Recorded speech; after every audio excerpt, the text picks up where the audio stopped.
I need that sports encyclopedia. U.S. Steve Kim. Got Trent in the cut. What are you? He's the best. Yeah. He's a master motivator. I'm a master motivator. I ain't no regular ass motivator. I'm a fucking master. Coaches tried to make practice so hard that the game was less intrusive. Like they coached you that way. Like people think, well, they were just yelling. No, they were trying to put you under stress and put you in under duress so that when you got in the game, you could mentally handle adversity. If you go through JUCO and you make it out of JUCO, you can make it anywhere. I respect the hell out of you to see that you're doing what you're doing and still doing what you're doing for real, the way you do it, man. You said from day one you had the same enthusiasm. You keep the same enthusiasm, and it's fucking contagious. In my opinion, I think Shador Sanders is the best deep ball in college football. I don't think Can you just say something nice about Shador Sanders? I love talking ball. It's nice to connect with guys that are like-minded and just are real and genuine. And I proudly stand up next to you all. God bless America. You said belt to ass, T-Red. You got the belt around you.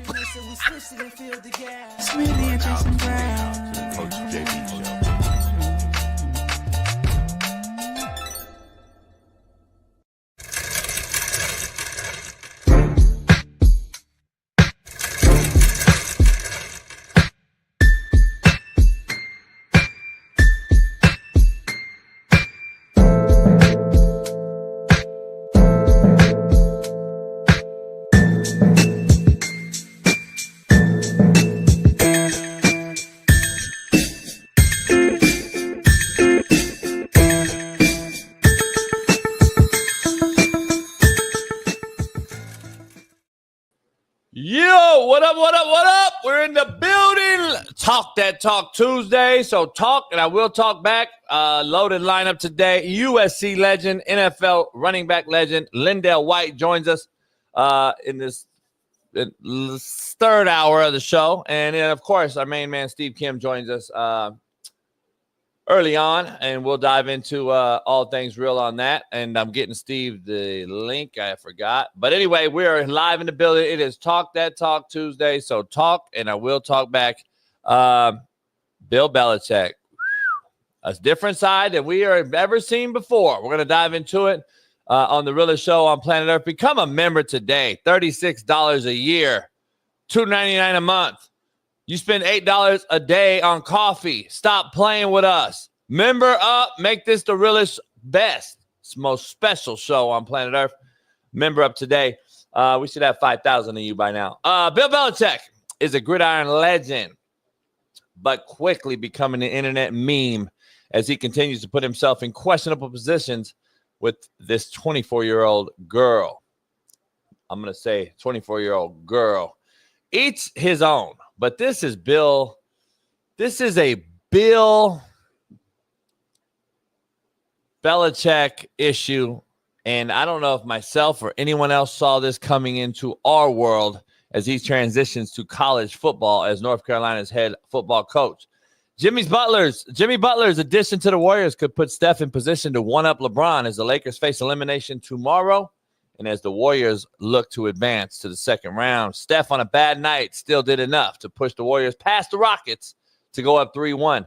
The Niners do what's right and sign Kittle to a guaranteed $40 million deal, $76 million overall, but yet to sign Brock Purdy. That's still the interesting part of this, as he attends volunteer workouts in Frisco, as he is still a year left on a remaining contract.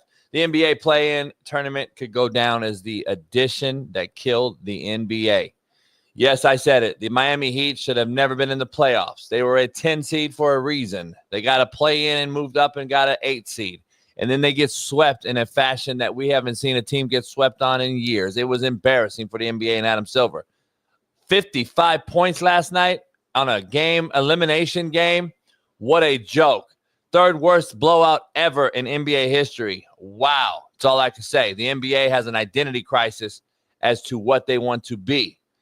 Between this in-season tournament, the All-Star game format, and the play-in, it is an absolute joke. These overpaid pussies clearly clearly shit on a legend in Pat Riley last night, Spoelstra, and the Miami Heat organization, as Jimmy Butler gets a paid vacation and floats off into the sunset and heads west to Golden State as he is winning and up 3-1, turning back around and looking at his old team in Miami suffer in dismay. What a absolute mockery it is the NBA has become. But what do I know? Lindell White will join us. Steve Kim will join us. Let's dive right into it. Our main man, Far East Sider, 317, LeBron hairline, having Lamar Jackson loving, and AR5 defending. Caitlin Clark jocking, Fox Sports' very own Big Smitty. Welcome in. Yeah.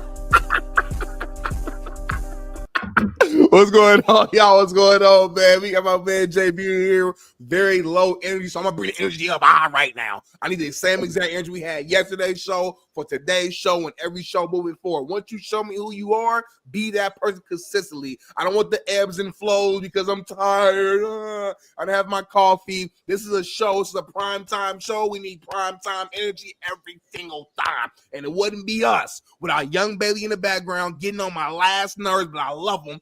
And it wouldn't be us while these fans in the chat, people like Sugar on the Rim, Andrew Nance, Robo Emojo, Roberto De Villar, Yvonne Balls Dillinger, all of us, William Holden, Ron, Ethan Nolan, Big Jim Slade, and Jordan Scott, homie. Remember up, homie. You do $3 a month, $2.99 times 12 months. That's $36 a year. And that's it? $36 a year, right? Am I tripping? Let me see, $2.99 a month, 3 times 12 is 36. You know these cats spending. Some of y'all spend $20 a day at Starbucks. I spent $200 something yesterday, just off bullshit. At Starbucks? No, this is my day. Just like food, movie. Shout out to Ryan Coogler, Michael B. Jordan. Went to see Sinners. Phenomenal film. Everybody should go watch it. Gas, like, you know, in LA, bro, if you just go outside for a day and do stuff, you're gonna spend $200. I read something in the chat. God, I gotta once again. The English majors that are in the chat blow my mind. Really? Yeah. Let me see. I'm trying to find it real quick. Let me find it real quick because we're the realest show on planet Earth. Oh, right here. King David Cartel. Of course it's him. He said disarray, not dismay. I never said dismay, but I did say dismay. And that is the proper word for what my intro needed. Again, King David, anytime you want to get on a spelling bee contest, get on the board and talk grammatical errors, you want to talk where fucking punctuation goes, holler at me, homie. Because, see, you literally don't listen, and this proves my point. I didn't need to say disarray. I said dismay for a reason. Do you know what dismay means? Versus I got definitions right now. Dismay, consternation and distress, typically that caused by something unexpected. That's dismay. What happened? Disarray. I'm sorry. Disarray is a state of disorganization or untidiness. So what's one fit better for what I said when I said dismay? Dismay. Golden State and Jimmy Butler goes on a paid vacation to Golden State and wins and watches his old team suffer in dismay. That's stress caused by unexpected scenario. Okay. Leaving Miami and going to the Warriors. Gotcha. I just want to make sure. So the bitch made idiots in the chat, like King David, who thinks he knows grammatical punctuation and where things go. Now you could be stand corrected. Now you should come on, and you don't got to apologize because I don't apologize, but you should say, you're right, JB. I should just shut the fuck up and listen better. That's what you should just say. You don't have to say apologize on me. Get his fucking bitch ass name off my screen, will you? And Matthew Barr, I use Google, homie. It's called research. It's called reading. It's called looking up articles. If I want to know the exact definition to a word, I look that up, homie. The problem is people like you, Matthew Bayer or Bayer, whatever your name is, probably Bayer because Bay rhymes with hey and hey rhymes with May, and we know what other words it rhymes with. So it's probably Matthew Bayer. You're Bayer from now on. It's called researching what you're going to talk about. People like you look like they just talk. just to hear your voice, and you have no backing to what you're saying. So yeah, I gotta use Google, homie. I'm gonna keep using Google, homie. I'm sorry, JB. Continue. Now it's Bayer on this show, homie. So I don't care what you say. On this show, you're Matthew Bayer. David, you lost. Keep talking. I'm gonna add another B in there. He can't. King David or whatever can't even admit he lost. Like, damn, homie, I just proved to you. You thought you were gonna get away with something that I didn't see, but see, I'm a real one. We're the realest show. We see all you bitch-made motherfuckers. KCBD, what up? I ain't seen you in a while. I guess when the Chiefs don't play, you don't come around. When they play and they actually get into the Super Bowl, you're around. But when they're shitty, you're not around. Or when they don't do anything in the draft, and when they lose the last game of the season, which is the Super Bowl, KCBD disappears until the next round goes. We literally haven't seen, on a serious note, I have not seen KCBD since the Super Bowl, since they got blown out to Philly. Like they got built to ass. It's crazy. It's crazy. But we love how the real show, we're glad. We'll cap our fact ourselves, King David. You don't got to even ask Bailey. We just did it. We just showed you exactly what dismay means, and you know you're wrong. So guess what? You're a fuck boy now, and you always go down as a fuck boy. So anyway, Smitty, let's talk about Eric. You're from Pennsylvania. I can find your address immediately. Keep talking. All right, continue. Somebody texted me or DM me yesterday. Don't let me see you walk around town. I immediately dropped the address. I immediately dropped the address. I say, you motherfuckers, I mean, god damn, homie. I immediately dropped the address, and then they start trying to talk, and I just block them. I said, nah, homie, say less. Don't say nothing. Show up at the house. Oh, bitch asses. You keep thinking I'm an actor. Pull up. Anyway, Smitty, pull up, bitch ass Ulbrich. Can't wait to dive into it. Smitty, I guess they're talking about Shador Sanders. Matt went on his show. Everybody's talking about shit like he's the shitbird. So maybe everything I've been saying the whole time's right. I don't believe it. But anyway, of course you don't. Never teammates said nothing. So yeah, let's dive into it. I know that's why they say that. Teammates matter. I know. Dion got them motherfuckers scared as hell. Let's get into the quote of the day, Smitty. Brought to you by BetUS.TV. Head on over there. Use our promo code Coach JB. Smitty, I wish I had a picture because it would be hard if I could do a picture with the quote. I think we would dance. We make the show when we were like really the big. We have a picture of the quote. That would be dope. I'm sorry. I laughed at somebody comment, but I'm sorry. What you think? A picture?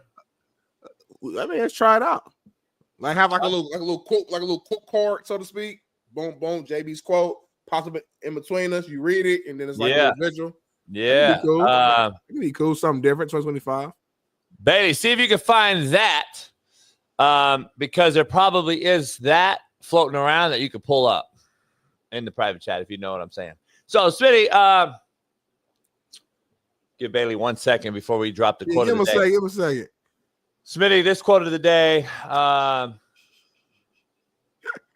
What did he say?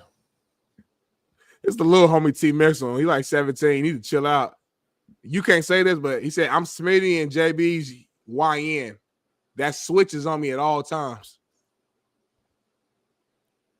Basically saying you haters in chat, relax. Like he said, he's saying like I got their back. So, but anyway, Bailey put the thumbs up, I think. So I think we get time for quote of the day. Hey, DMV. Here we go. That's not what I wanted. Nah, there's a picture of the cat looking in the mirror. You should have said that specifically, though. Huh? I know, my bad. That's on you. That's on you. But let's dive into it. Bailey might be able to find it. But listen, my bad. I didn't explain it. A cat that dreams of becoming a lion must lose its appetite for rats. Ooh-wee.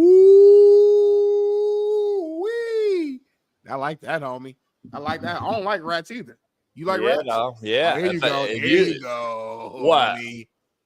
Oh, that shit right there, homie. That's what we moved to. The quote actually makes a picture. So now Bailey got to do extra work and do a whole graphic for every quote. Yep. He might be able to do it using AI, though. It might be, be easy. Oh, yeah. I don't know how to do AI. I know how to do AE. I don't know how to do AI. Well, AI is better than AE. Let me say it over again. I don't know how to do AE. Nah, it's too late. Too late, homie. You already told it yourself. You know you done fucked up. You done fucked up. Right. You said it was 11 30. TikTok banned me. TikTok banned me. Because you was cussing and people. I didn't say nothing. No, it's funny. Every time I say I get ban me, Smitty gets comment and is like, it's because, and he breaks down exactly what I did for them to ban me. Yeah, because like TikTok, they don't ban you typically immediately when you said something. They kind of let it register and think through. So this is from a few minutes ago when you were cussing out your boy in the chat. By the way, Shaun King, DMV Shaun King will let you know that it's called Dion Trump, and that's what they call him in Boulder. So he just wanted to clear. You talk about DMV, said don't talk about Sanders until you get out behind that Trump gate. Well, guess what? Dion is Trump. Let's dive into Contrary to Belief, brought to you by BetUS, Smitty. Life is such a great teacher that when you don't learn the lesson, it will repeat it. Ooh, man, that's so true, and it's powerful, and like God ain't gonna take you to the next step if you ain't ready for that yet. God's like, nah, you can't. I can't take you to third grade if you ain't learned second grade math yet, homie. So you gonna keep taking second grade classes until we can move you forward. And then people in the chat like Rocket81 and Egg and Big Jam Sled A wonder why am I in the same exact spot this year as I was 2024 and 2023? Well, you gotta look yourself in the mirror and understand. Well, that means you probably haven't grown in a certain area. You might be growing in financially, you might be growing money wise, but maybe you ain't growing spiritually. Do I got a word? You have to grow in the areas that God is asking and requesting, and not requesting, telling you to grow. But the thing about God is He gives us free opportunities to make our own decision. And sometimes us, including myself, Jason, everybody on the show, we continue to make mistakes. Now you're definitely on there, JB. We continue to make the same mistakes over and over and over and over and over and over and over again. And we plead to God and say, God, why me? Why me? It ain't no why me, homie. You're not growing where you're supposed to grow to get to the next step. Listen, learn the lesson, and then you'll move forward. Ooh, I like that. That's top 5 right there. Ooh, that's powerful. Ooh. Damn it. I had something, man. It was funny as fuck. Somebody wanted to, God. LK, you got 5 minutes to become a member or Bradley gonna block you. LK, 5 minutes, become a member, you're blocked. Oh. Well, that's for quarter today. That's Keith Smith. I disagree. I'm sorry, Keith. I disagree on that one. But hey, he's okay to have his own opinion. Keith is a long-lasting, long-standing member. What is he? Dismay. Keith's in dismay. Disarray.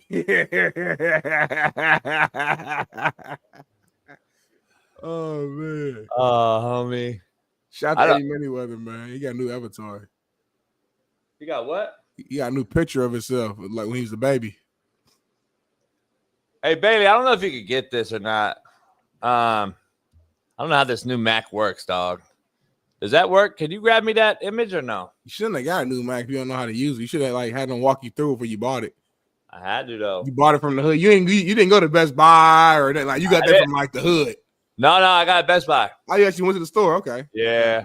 Because it was last minute. I didn't want to get the hood shit and order it and go pick it up throughout the, drive around Five Cats house. You know how that works, man. I feel that. But you know for like finding a deal. I'm gonna find a deal. Cars, whatever. You gonna find something. I'm gonna find my deal. Eddie Manyweather. When it's red, I want to see like $99. I know red gets me excited. Now look down, 99 cents. I don't know why YouTube makes 99 cents and $99 the same color. That's kind of crazy. I know. I don't know. But anyway, we'll move on. Smitty, poll question real quick, brought to you by BetUS. Just right out the gate, why is Bill Belichick showing us this side after all these years? Break it down intellectually. Yeah. Give everybody some stuff they've never heard before. Yep. And let's talk about that. This is who Bill Belichick always been. Like he's always been this guy. This is who he is. If you actually know Bill Belichick, I think this is who he actually is. I just think he's always kept it, we'll call it hidden, but he wasn't necessarily trying to hide it. He just had an extreme focus on coaching to where that's all we saw was that side of him because he was so locked in. I think now he understands that, he has less years on this earth than he's already lived, and he's on the back end of his coaching as well. So I think now he's like, you know what? I forget what anybody else thinks about me. I'm going to show you my full self, my full like who I am, what I like, what I'm into. Judge me all you want. I'm already the GOAT. I'm 70 something years old. I don't care. I'm sure you met people, JB, the old OG, 70, 80 something years old. Maybe a few 90-year-olds if they're blessed to live that long, who once they get to that age, man, they don't care what you and I think. They don't care what nobody think. My grandparents, man, my grandmothers who's still alive, man, they don't care what nobody. They gonna say what they gonna say. They not gonna be PC about it, and they gonna have their opinion, and they gonna be who they are. So I just think he's at a point now where he's like, F it. I love her. That's who I like. Regardless of what you think, her age, I don't care. She's giving me what I need in this moment.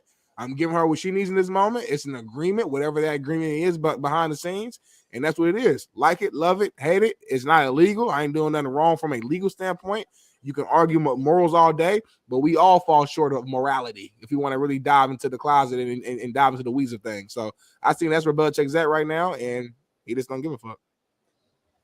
Micro take. Let me give everybody a macro take. Appreciate you. Although I do agree with what you're saying, I think you missed a big point in this thing. And the real question was, why is he showing you this side now as he transitions into college football coaching, which we all know is a younger space? I thought I answered that. Here's why you're micro on this. I get everything you said. My daddy died at 67, but when he was like 59, 58, he started to fuck with a broad. She was like 41. Mm-hmm. That's like younger to him at 58. It's like that's me doing 49 to 35, right? What I was telling you. To me, that's like, I don't think you're looking at 58, 59 and looking down at 41 like, that's weird. If my dad was 59, even fucking with a 25-year-old, I would probably look at him like, Dad, that ain't you. He still went 41 on me. Like, that's still decent enough. He knew he was on his way out, too, and was like, I fuck with a 41-year-old. I'm not going to lose my integrity as a man as I get older just to say I want to have some fun. That's number one point I want to make. Number 2 point is, I get what you said about the fun part and shit. Fuck all, everybody's listening. I don't care. I'm going to go out like I want to go out. I get all that. But then just fuck. Like, why don't you just fuck? Why is she getting email CC'd and running your interviews at CBS and walking around the field in pumps and taking the script? And then, homie, there's a new report out about that CBS report that it ain't even what you saw on that interview. It was even worse than that. She got up twice to walk out and delayed the interview 30 minutes each time and expected Bill to follow her. Why are all those things included in what you want to go out like? I don't get it. Go fuck, homie. Beat that pussy up. But damn, she running the show at 24? That's the issue I have, homie. I don't give a... We can call you weirdo. You want to fuck with this young broad and all that. But, dude, just fuck. It was fun. Smitty, let's just think about it. Put it in perspective. What did everybody in the world say when that video popped out and he was walking out that house over there on the beach? His shirt off. and his shirt was off. Everybody was like, yeah, Bill gets pussy. Nobody said nothing bad. Everybody was like, hell yeah, Bill's a G. He walked out the house and it's a young broad. He got him some young pussy. If that would have stayed that way, nobody would have said shit, homie. Now, that broad, 2 years later, now you're looking at it like, that's the broad you snuck out the house on, homie? 24-year-old broad that's running the show now? That's where everything changes now. Now it's in the conversation of the Shannon Sharps and all this other shit.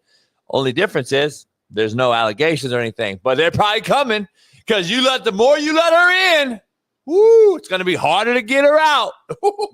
Yeah. Ooh, that's a bar. That's a bar. Now I hear what you're saying, man. We talked about it yesterday. That P got power. The P got power, Jason. And that's what it is. And what do I know? He probably wasn't planning on getting serious when they first started messing around. My thing is, I don't think Belichick was out here in the streets like searching and he was on Tinder swiping. I think she saw him. She was dancing for the Patriots, whatever, and she just kept doing a little subtle stuff to like get his attention, a little hand on the shoulder, and it just gradually got to a point to one day she told him to come through.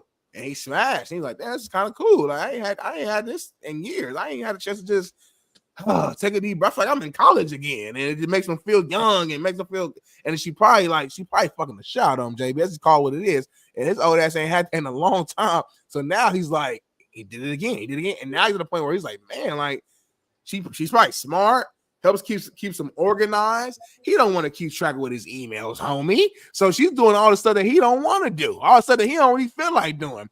On top of that, she giving him some cat that he ain't had since he was in college. So for him, he's like, damn, she's being a stress reliever for me. Everything that I want and need at 70-something years old, she's providing for me right now. So you know what? I'm gonna actually make her my girlfriend because she's offering girlfriend type qualities. She's not just offering me just sex. It's more than that. So I think that's why he's like, man, let me just lock her in, because like this, like what are the chances of me finding another one like this? You know what I'm saying? So I think that to me, that's what I think she's more than just a good time in the bedroom. She's like helping them with all just stay organized, helping them transition to this college level. We're coaching these college kids now, NIL, and all he want to do is just really coach football, honestly, recruit, coach football. So all the other pieces that's surrounded by it, he like give it to her, and she'll pass it over to me when I need to. I'm not saying it's the right move. I'm just saying I think that's the mindset that he has right now. Look at it. Hey, Smitty, you said something. You're like, hey, I don't think he was meant for this to happen and let her in and blah, blah, blah. But now you've gone from getting some cat and it was good and blah, blah, blah to letting her in is an understatement, homie. Not only is she in, she's running the whole fucking show. Like, I don't know, homie, if I could do that. I'm not letting a 24-year-old in my anything, in my wallet, in my pocket. Only thing she could get in is my fucking. You ain't there made like a bad decision after getting some like amazing, like a lot of bad decisions. Oh, when it comes to that, no. You ain't never got like confused for like thrown off because the cat was so good. I treat it like I never did something like I've never paid for pussy, never. Well, yes, you have. Okay, we could talk about the semantic side of it, but going and look for pussy and giving a broad $100 or $200 or $500 or whatever for some pussy, never. I might have bought a Taco Bell or whatever. If you want to say that's paid for, cool. But let's towel or some shit. But let's talk about the real facts. We all pay at the end of the day, but I'm talking about actually searching it out to pay just for the act. But here's how I treat it. I treat it the same way as if I went and paid. Hear me out now. I treat it the same. Get out. Because if you go and get you some pussy and you pay for it, you pay them to do what? To leave. To leave. You don't pay them to kick it and hang around. You pay the broad to leave. That's why you pay for pussy. You don't pay for them to snuggle and cuddle and hang around and get into your emails and CC'd and fucking interviews. You pay them to leave. So now, think about it. Fast forward to me. I go and pay you to get you Taco Bell and whatever. You want a little whatever. Here you go. That's my version of paying for you. And now, guess what? You still have to leave. Right. You're still leaving. So I'm just saying, homie. Bill ain't a player though. Maybe Bill ain't never been somebody who used to get the girls. He don't know the rules. You can't say he's not a player if he got a 24-year-old and he made $20 million a year, homie, for his whole last 30 years. No. Money don't make you player. Well, shit. I know a lot of rich lames, homie. I know you do too. That's fine, but but that don't mean that he hasn't been in the. You're telling me that he don't know the game, homie. There's no way. He know the game, homie. He ain't been in it. He been locked in. All these dudes, all these cats that have been around him, his son, and everybody. I thought it was Mahomes. That was his son. He do the same mouth thing. His son do the same thing Mahomes do with the mouth. That's kind of like, yeah. It's crazy. I saw him at a combine last year coaching in Vegas. Motherfucker, exactly. I was like, God damn, homie, you on some coke right now? But anyway, right now? Smitty, I don't know, man. It's just I guess it's just a version we've never seen. And the question I have for you is why now, I guess. Like, that's the biggest question I have, really. Like, why now, though? Like, why not now? That's a better question. I'll flip it back to you. I did. I'll throw it back to you. Why, though? But then I'll throw it back to you, though. And so, like, though why? I want to throw it back to you. Why the cut in the shirt? Why the hole in the sweater? But then I got to throw it back to you, though. Like, why not cut the shirt? Like why not cut it? And the back looks like it's like that's got to be the worst interview get down I've ever seen. It is. That shirt looks horrible. He looks like he just got his whole get down, like hair, everything. He just like fucking just come right out of the practice field. You want me on CBS? You want me on CBS, homie? He got a little something on side of his mouth. It's like he just got done eating the cat out in the car and came out and did this real quick. Breast stank. Here's the question I have. There's got to be something deeper in this, because why do the meeting? If you're gonna have the meeting and do the interview, why? Well, I don't get why. She made him do it. She said, "This is good press for the team. I'll be there next to you to support, to make sure that you don't answer no question you shouldn't be answering." And I think that's what it was. He's like, "Okay, you think it's good for me and the team." Let me ask you this: addition to the poll question, how does this end? I got a question I want to throw back to you. Let's forward. How did it start? I'm gonna throw it back to you. Plus minus game 5 of the season this year. She's still there or gone? I'm going plus. So you're saying after game 6 or more? She's trying to get the ring. She's smart, homie. She's in it for the long game. She wants to marry this man and divorce this man and take half. I said it here for cut this and save this, y'all. For freezing cold takes. Save this for like 2, 3. It might be 5 years from now. Please save it, somebody. She is trying to play Bill Belichick for half his money. They're going to get married, and she's going to take half. We might not see her for 5 years. Was that her on Instagram? What you mean? Oh, yeah, that's her on Instagram. So Bailey told me, so she didn't dance or nothing like that for the Patriots. What Bailey told me, he said she actually was a national champion. Bailey, you said in swimming, a national champion in swimming. Oh, so she can hold her breath. So she can hold her breath for a long time, homie, and she's good in wet environments. And you don't know if her eyes are watering. Crazy cardiovascular system, homie. Like, go all day. You know what I've noticed about women that swim a lot, though? What you learn, homie? Pussy dry. Please don't go there. That's just the truth, man. And you know what I noticed about a lot of track bitches? Nah, don't go there.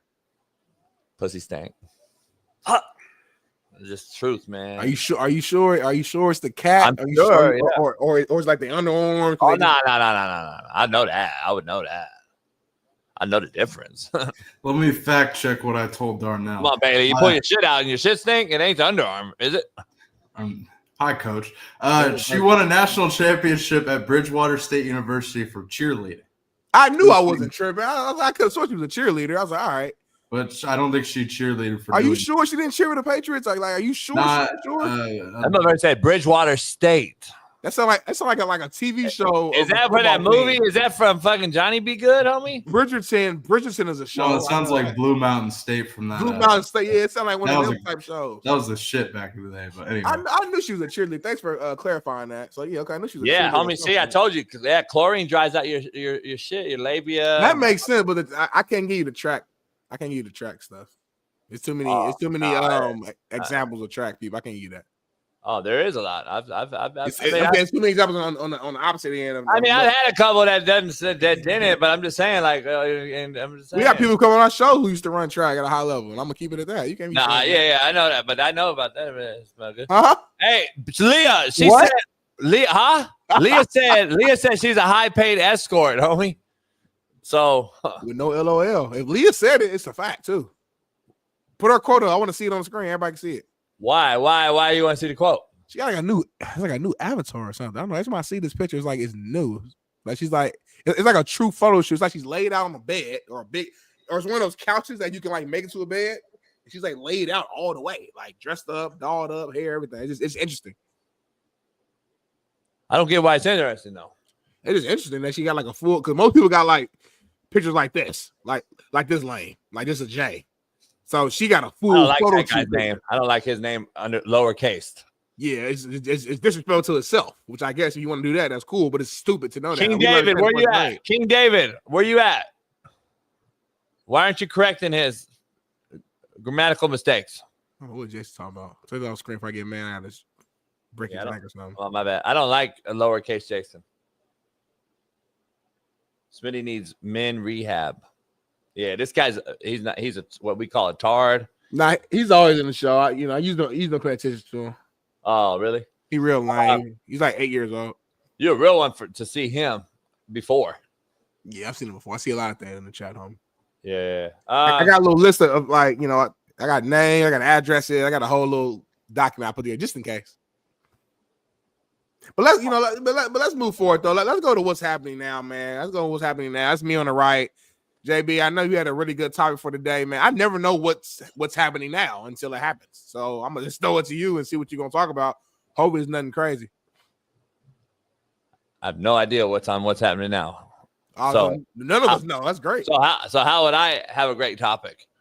But here's the topic. I do know about this topic though because I looked into buying this, and I want to give you a little update. This is a yacht that actually is a submersible with a helicopter pad. What? It actually is a submarine, but it's also a yacht. So it can go underwater, full of top water, and the helicopter can come land on it. All three things. Yes. That's hard.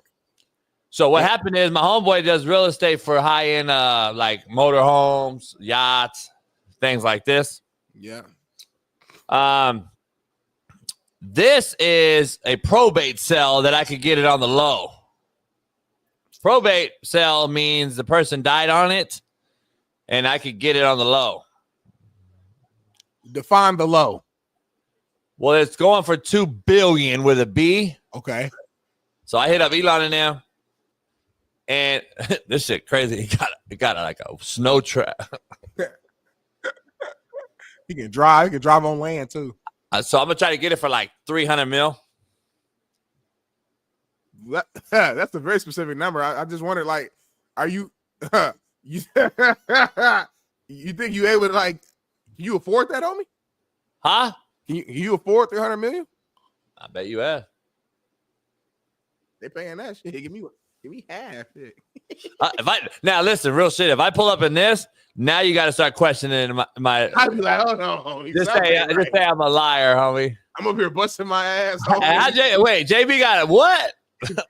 Imagine JB posts a video in this right here at night, and he got the bump going. He got he sleeps cigar, and me and Bailey out here cutting clips and shit. I'm over here working for a job. I'm like, hold on, homie. Something is up. We gotta have a group meeting immediately.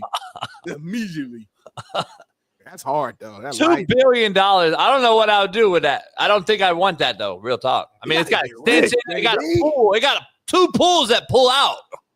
Damn. Pull. I know about pulling out. You got look. Two side pools, homie. That's crazy. You at 180 on the left, 180 on the right. It ain't even AI, homie. It's actually owned. No, I said AE. No, I know. I'm talking about this cat that says it's AI. No, it's actually owned by an Austrian billionaire. They in ice. Look, they in everything. Every weather Joe Accord they riding in. Because you could go underwater. I wouldn't want to be underwater, but D Jones. Shut the fuck up, homie. He love the Jags, don't he? This motherfucker compared that to Khan's yacht. Khan has a cold yacht, but it ain't this. His yacht's amazing, but it ain't this. This is on another world of shit, homie. This ain't Shaq Khan's $30 million yacht, homie. This is $2 billion with a B, not a M. This motherfucker has a pool that comes out of it. You got a Picasso at your house. He has a pool and then a landing strip, and he has tractors, homie, that go on the snow, and then he has full yachts that follow it. Hold on, homie. Is that a Mist fan in the back? What? He got a Mist fan in the back by the pool, homie. And he has a He has other boats that are like, he has like 100-foot boats that follow him. Like 100-foot boats. JB, for real, how we gonna get $100 million by next year? $100 million? Yeah. Shit. Wish it one. I said another one. It gotta be a way, Jason. Oh, there's a way. I can tell you about it later, but there's a way. It's time to get out the hood, Jason. We live one life. What's separating you from Jeff Bezos? What's separating you from Elon Musk? What's separating you from the, you know what I'm saying? I want to give shout out to Jeff Bezos' wife that got $30 billion in a settlement for divorce. Mm-hmm. I'm gonna be real here. I'm gonna actually be real. That's why everyone in here know me. I'm a real one. I get hit up all the time. Another broad who took her man for big cheese and didn't do anything. That's not true. And I had to tell him that's not true. And they're there looking at me like I'm supposed to just be automatic anti-woman. Bezos' difference in getting $30 billion from him is she was there from the jump and helped build it. There's a huge difference than a broad trying to go after Belichick or all these other fucking stories we hear. Yeah. She was there from the jump. I believe in that. And they've been together since 18 or something. Yeah. I believe she earned that. Yeah. Like, that's her. Like, she earned that shit. So that's the one time I'll say, nah, if you're with her from jump and him from jump and he cheated on you or she cheated on you, vice versa, I think the NDAs need to be restructured, homie. I think NDAs need to be restructured. Whoever does the cheating should should have to pay. Like, you cheated, you'd pay. Now, if you ain't been together and you were never part of my money, I don't believe you should ever get it. I don't believe you should ever get it, woman or man. Woman or man. So that's just me. But because the benefit in the lifestyle you had was only there because you were with me. So your argument that I had to maintain this lifestyle, well, what lifestyle was you having before you got with me? Maintain that one. You know what I'm saying? That's my whole argument. But I feel if you've been there from the jump, help build, because Amazon was in the garage, homie. Like that's the people don't see the starting story, the beginning story. So yeah. I'm with you, homie. Shout out to the women in here, man, doing their part. No doubt. Where we at? Where we at, homie? It's like 7:00, homie. We got Tuesday. It's only Tuesday, homie. It's not Friday. Tuesday? I got a long day. I got a lot to do today too. I gotta go to I gotta do that. And I gotta go produce. We're doing a little special little piece with Paul Pierce, growing up in Inglewood. Then I go to other podcast after that. I ain't gonna go home tonight like 9:30, homie. Crazy. I ain't complaining, I'm just saying what it is. Regular day to me. I'll be on the yacht. Let's dive into today's supposed to be 75. I ain't been out there for like 2 weeks. I mean, the weather's just been like shitty, mid, cold, like regular. It's been 1 week, though, man. It ain't been on 2 weeks. You was on there last week. We got footage. I wasn't there last week, homie. You was, homie. It's been like 10 days, homie. All right, okay. It ain't been 2 weeks then. At least say that. Well, let's talk about this right here, Smitty. Yes, about time. Fucking Bailey found some real shit to talk about. This is AI. You can tell by the background, but I'll read it for the audio listeners. This says pit bulls are among the nicest dogs there are. They are among the most tolerant dogs tested by American Temperament Test Society. Sounds false. Sounds fake. Looks like AI. That ain't AI, is it? No, it ain't. And I've been there, and I can verify that this motherfucker ain't tested, trained, discipline. None of the words that we just read on that graphic is what defines Ash. He's a lover. I'll give you that. He's a lover. I will give you that. He's a good dog in the sense of like he means well. Not trained, homie. As soon as we walk in, he literally attacks you. Not from it's an attack of love, but it's hard to decipher when you just walk in there for the first time and you ain't never been there before. I can't really comment on this one. Parker S said child killers. You're about as ignorant as a fucking. Here's what. This is the difference between the right and the left. No, he's not a left. Don't do that. We don't know what he does. He's a leftist. We don't know that. We don't know that. Guaranteed he's a leftist. He politics out. He don't even vote. Keep it out. He don't even vote.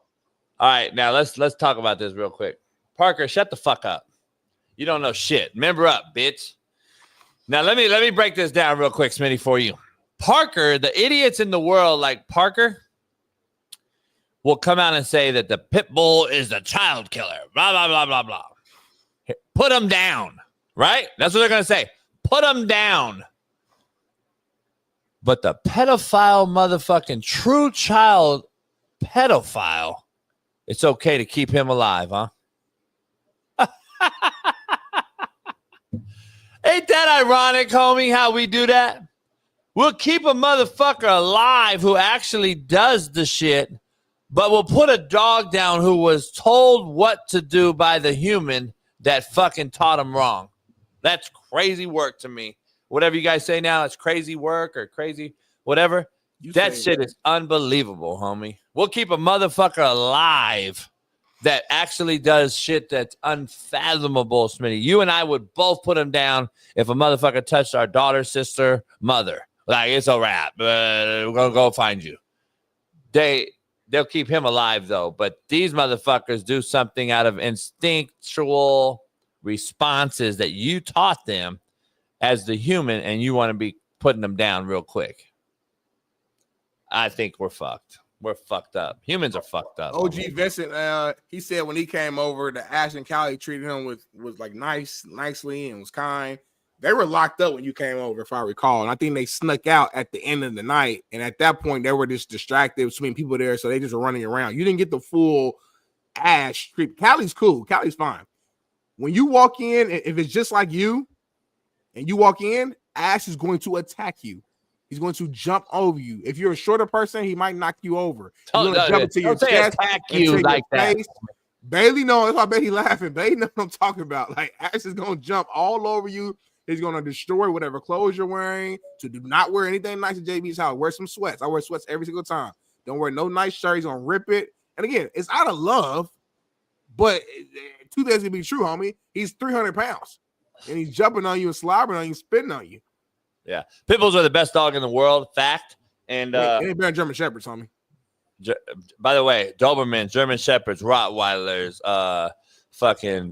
Dalmatian, Akitas, all have more per capita attacks on kids than pit bulls. Fact. Now go look at that shit, you fucking bitches. Any of you who think pit bulls are the problem are a bitch, and you can unfollow the show right now. I give a fuck. I'll keep a dog alive before any of you fucks. Put it that way. Well, that's why people. If you brought up King David or fucking Keith or fucking any of these other fucks and said, JB, you got opportunity to keep Ash alive or Big Keith. It's not even a sorry Keith. It's not even. I'm sorry, Keith. It's not even that. It's like, you already know. Ash, let's go. Like, that's what it'll be, homie. I mean, of course. I mean, you said you saved Ash before you saved me. So, I mean, I know where you stand. You said you would save your dog before you saved me, and I'm your co-host. So, of course, somebody in the chat who you don't even know is what it is. You know what Ash does? What? When he jumps on you and other folks, and then I know his demeanor? What? He just lets me know who you are, homie. He lets you know if you're allowed in the house or not.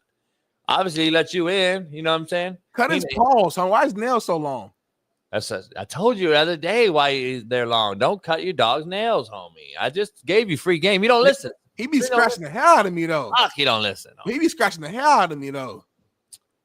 When he jump on me, like, he don't mean to, but he's so heavy. He don't know he's a bait. He's so heavy. He jumps on you and he's scratching, he's slapping.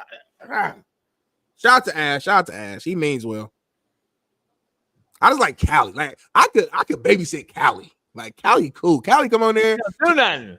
Callie come over there, see you, lick you a little bit, smell you, and then she lay down there so you can pat her, feed her. She's a grown-ass woman. She's a grown-ass woman, mature. Look at her.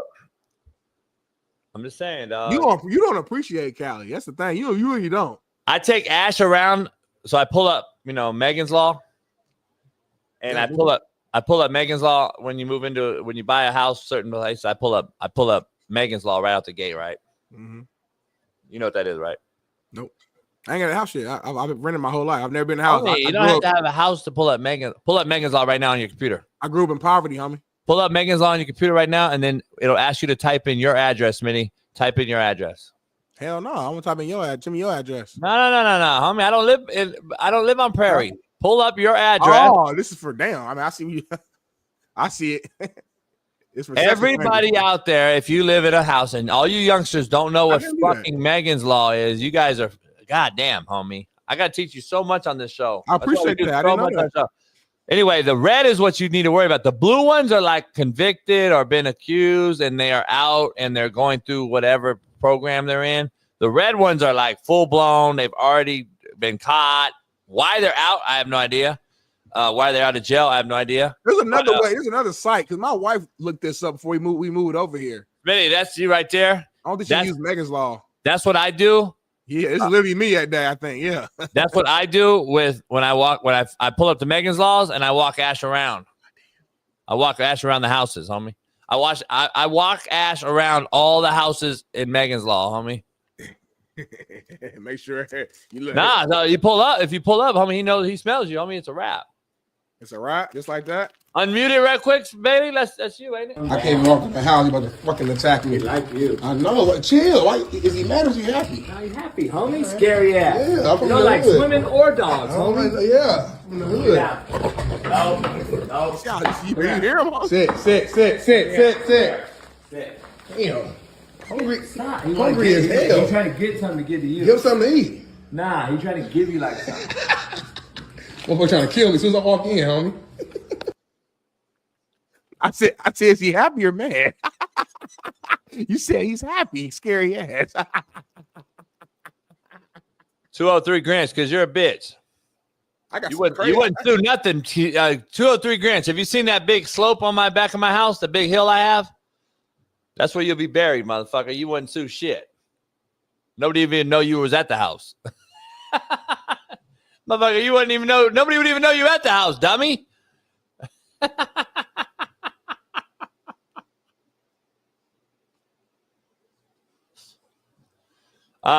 Bailey, Steve Kim's going to join us. We're going to talk about Cam Ward. Some money? Huh? I got some mail. I don't know if it's some money or I owe something. You got to read. Let me see it. I can't show it on the thing. Just same address I've been saying. State of California. Oh, that ain't good. I know. Well, it was some tax stuff I had to take care of from like 2023, which I took care of already. So now it's saying, okay, the attached refund is for boom, boom, boom. If we have adjusted your return, you owe. Nah, I think they giving me this. How much? Shit, like 9,000. Shit, shoot me a couple. Cool, this was cool. So I just, okay. Must be endorsed by pay exactly as drawn when made payable to more than one. I'm gonna read it later to make sure. Hopefully I don't owe. If I owe, I'm gonna need it from you. If it's a check, then I'm cool. So I keep you posted. You ain't gotta owe. You don't gotta pay nothing on me. I ain't paid that in years. But anyway, let's get. They gonna what's it called you? They gonna blade you. Audit me. What's my man from Blade? Hey, but I got the best tax guy in the business though, homie. Real shit. You always say that. You got the best chiropractor, the best tax guy, the best lawyer. You met him at the Super Bowl, brother. Oh, your brother. Oh, he probably is the best. If he a brother. Played at UNLV with Randall Cunningham. Was he snipe you? Huh? Was he snipe your ass? You keep playing. You better pay them taxes. Nah, shit. That's who what's the name we had on the motherfucker was locked up actually on the show. But anyway. Oh, that was insane, homie. We gotta watch what we be getting on there. Nah, that was a great guess. He was so happy just to be away. He's like, yeah, man. I just listen, man. I tell you what, man. The NFL. See when I played, I'm fucking locked up. That's insane, homie. Hey, we got Lindell White joining the show today. USC legend, Smitty. I know you. Give us your first three questions right now. What are you gonna ask him? Go. Tell us your biggest, I guess, favorite memory. That's an easy one. But your biggest regret of the Natty game against Texas. I want to know your biggest regret, if any. Why was he on the field instead of Reggie? Another question. You talked about how much weed you smoke throughout your career? Do you feel like that impacts you negatively in any way? Because my co-host JB talked about how weed and Taco Bell hurts these players. Do you agree or disagree? Ask him if Taco Bell came with the weed. I bet you it did. I bet you the motherfucker ate Taco Bell after he smoked, homie. And then I ask him, how did Pete Carroll recruit you? Do you remember the story? Like how, like, you know what I mean? Like, what was your recruit story? And after that, I'm gonna shut down the rest of it. I'm gonna let you take over. I don't want to ask nothing else. Then he was a Titan. Tennessee Titan. I'll ask him about. He played with Vish Young, right? Those days, yeah. Ironically. Yeah. Was it weird in the locker room at first? Okay, cool. I'm asking him about. Yeah, I'll save it. We don't write that. And then we'll ask him. Are you and Reggie the greatest 1-2 punch? 1-2 like punch in college football history? Like where do you rank you? You know, I want to hear his perspective. Like, where do you rank y'all? Like back. Man, I don't know if you remember that. There's like 6 backs on that team, homie, that were all fucking NFL guys. Who was? I can't. I might have pulled their roster. I can't remember the whole. You did. They were loaded. Them in Miami Hurricane, Steve Kim's team. What he'll talk about with Gord on them. Bring that up too. Oh, Steve would probably ask that. Like greatest teams. I know he's into that. If we compare the U to that, that'd be a viral clip. Ask that. Do not forget.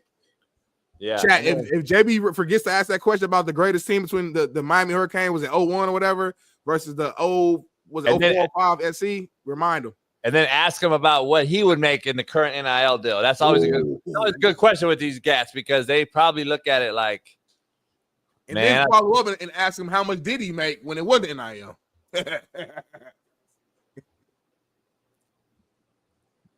Man, we'll see. Smitty, Commercial break. I'm just cleaning this up real quick. I'm going to break real quick, and I'll move my car. You get you a coffee, we'll come right back, and we'll be rolling the rest of the show. Yeah, it's 7 o'clock. Steve Kim on the other side. Pound that like. Become a member if you're not one.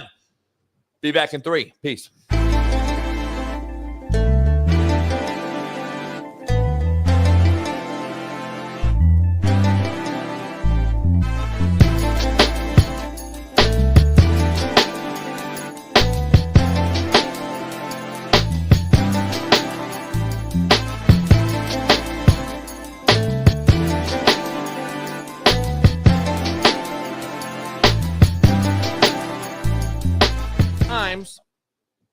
One of the worst at her job basically came out. True. That's not true. She basically came out and said she is a DEI hire, admits to everything that people criticize her for, and say that she got the job because of being a DEI hire. Let me see what we're talking about. I can't listen to you and Bailey and y'all summarize shit. Let me hear it.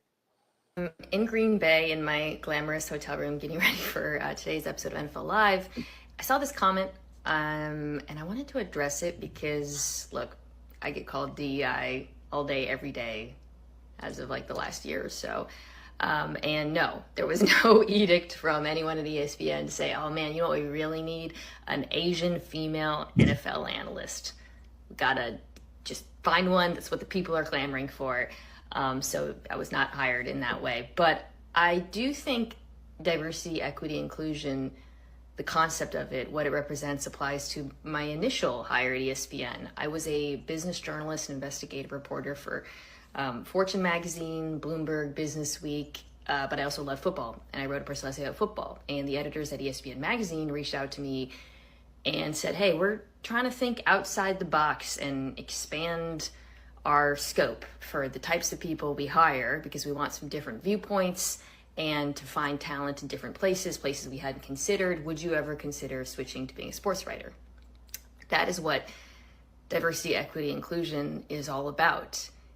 It's been twisted into a slur, frankly. It's been derogative to say people are unqualified, when in fact, it's to find people who are actually qualified but haven't been considered or given the opportunities. So I joined ESPN as a sports writer, something I never thought I would do. And then from there, I went on to pivot into doing analysis, built my career as an analyst, and that's what I do now. So I just wanted to bring that up because, I am a person who's representative of DEI, and honestly, it's a good thing. Shout out to Mina Kimes, man. She handled that like a pro. answered it like a professional, answered it beautifully, gave her. No, she didn't answer anything. Gave us facts of she how made her she own was hired, what her background was, how she was brought on, and only people who just dislike her Hold on, no, don't for spit their false own information, personal though. reasons would even have a problem with what she said. Go ahead, JB. Hold on. Even D. Jones is. You know, we always disagree. That Right, yeah, but even he's embarrassed for you. He didn't. I didn't mean to cut you out. I want you to keep going, but I won't talk no more. I'm done. She's not answering any questions. She made this post on her own to make a statement. So I don't know. There's a comment right here on her TikTok. It's a random one, not addressed to her at all. Yeah, but she gets it. No, it's a comment on her page that she always gets, so she wanted to respond to it. Yeah, what are you talking about? No, she says she sees these comments everywhere. Yes, but this comment is on her page. That's literally what DEI is. She defined it right there in her statement. She defined the literal term of DEI. She just defined it literally. Yeah. So how are you defending what she just said, how she got the job? She got the job, Smitty, because of what she said DEI is. It's not. Well, I don't understand. I'm lost. No, it's fine. No, I like the way she explained it because she's right. A lot of people use DEI like it's some like slur, and they use it as a way to just say, that's not what the term you Asian, you white, or you black, or like people say it like you're not qualified and you just got the job because you're that or this. She said, like, no, I've been doing this journalistic shit for at a high level for a minute. No, I wrote something about sports. They liked it. They want to see that something I was interested in, and then that's how I got my foot into the door. It's not because I'm not some random Asian woman who just out here doing something completely random and has brought me in because I was Asian and I was a girl. No. So she was explaining that's what she is. She's explaining what it is. She was qualified. She said. She was a writer. Literally said that. She was a journalist that had the experience. She wasn't somebody who didn't have any background at all who they brought in. Yeah, she was. That's all it was. She has zero. She's a writer, and if you can write about one thing about anything, so she has zero experience in NFL. Shout out to Mina Khan, man. Shout out to Mina. Zero. Shout out to Mina. Shout out to Mina. Zero. Shout out to Mina. Who she say she worked for?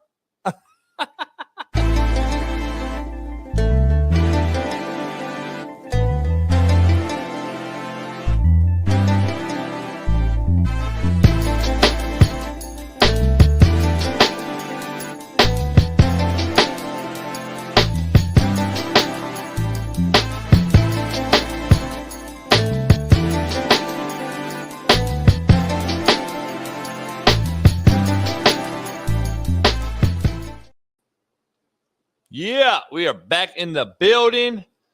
Hey, Bailey, I got to send you this some way. Can I send you this clip I made myself? I just sent it to you on text, Bailey. Add that shit just real quick to show Smitty. I want to show Smitty what he's part of when you can.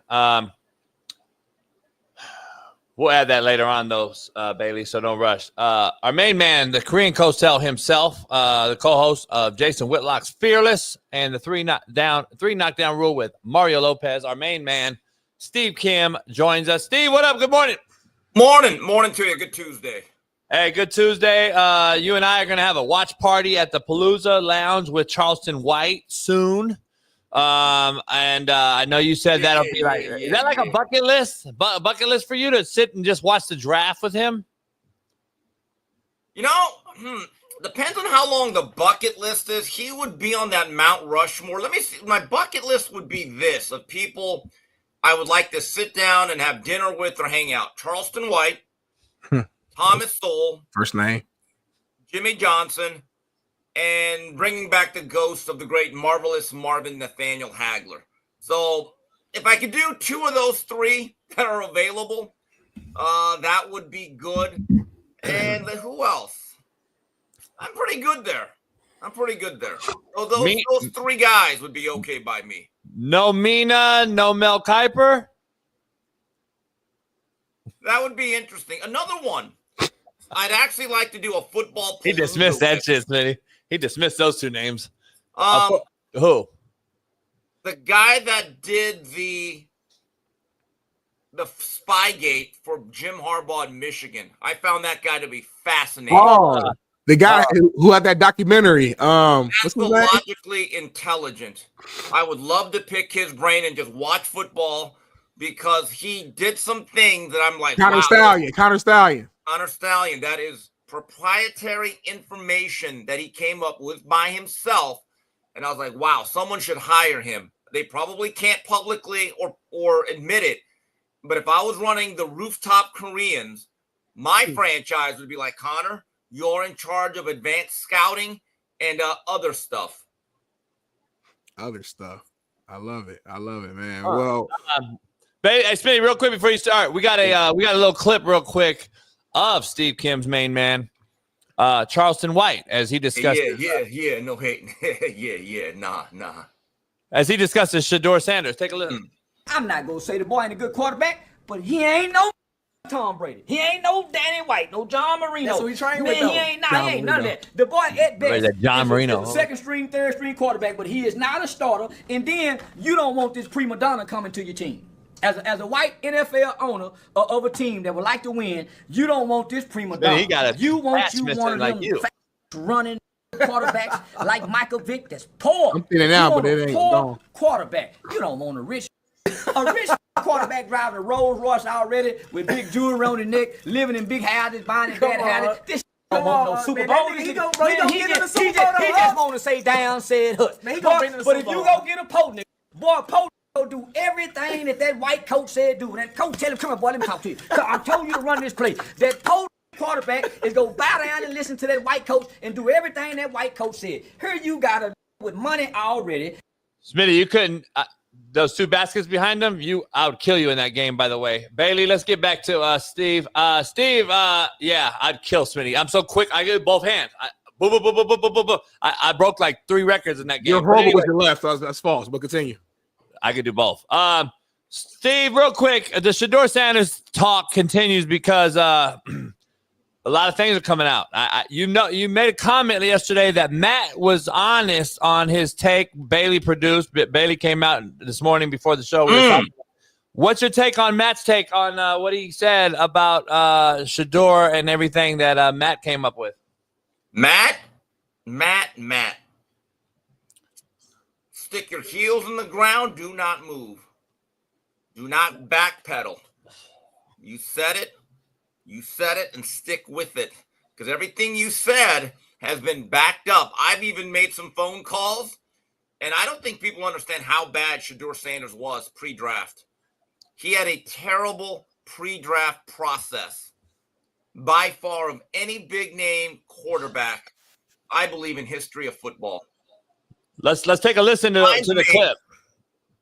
Real quick, Steve, before you go, this is the clip Steve's referring to on Matt and Bailey's show yesterday.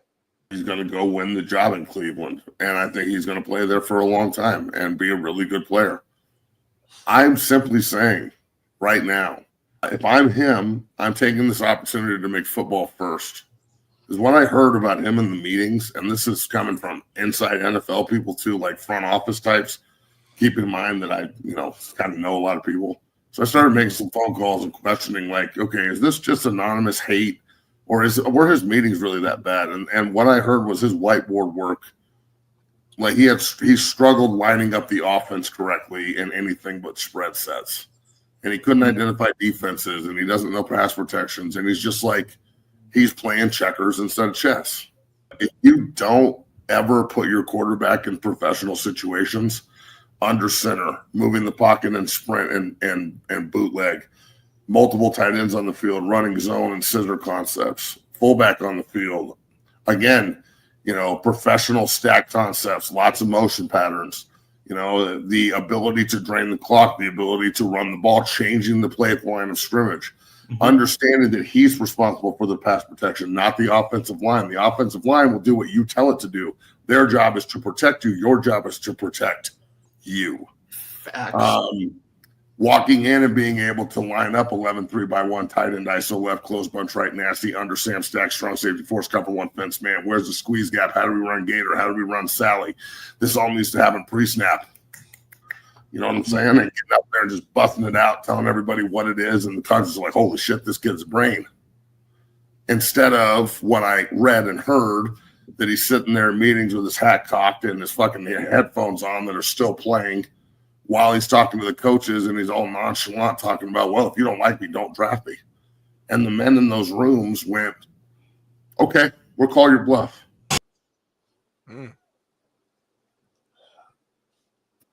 Anyway. Oh, there you go. Yeah. Oh, there you go. Smitty, what's your take? I know you haven't heard that. Yeah, my first time hearing it. I mean, I don't have no connections to front office, so I gotta take what Max said as truth. And if that's the truth, then I mean that's shame on Shador.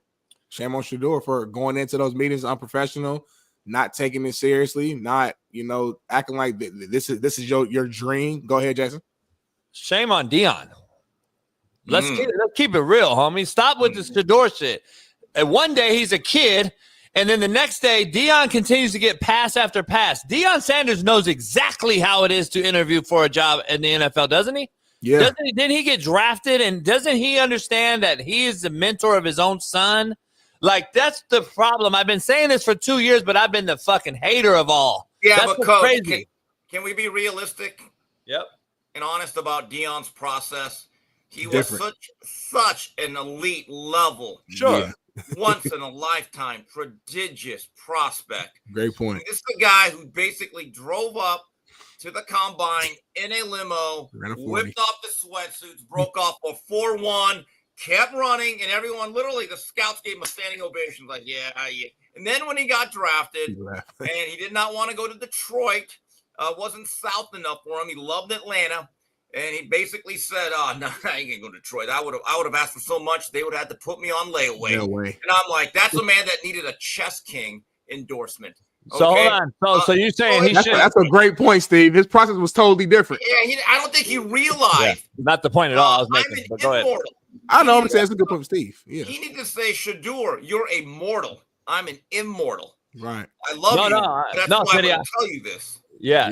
No, Smitty, I was talking to Steve. That was not my point at all. My point is, so I can get a DN first round drafted, Jermaine Johnson. Yeah. But Dion, as a DB, couldn't get his son drafted as a quarterback because that's what I'm hearing in the chat. He didn't play quarterback. So now you get my point? Bullshit. Well, that's a terrible. Whoever made that point, making a terrible point. Yeah, No, Steve, let me ask you. No, Steve, let me ask you, though. He's a coach, though, right? And he's been coaching for a while.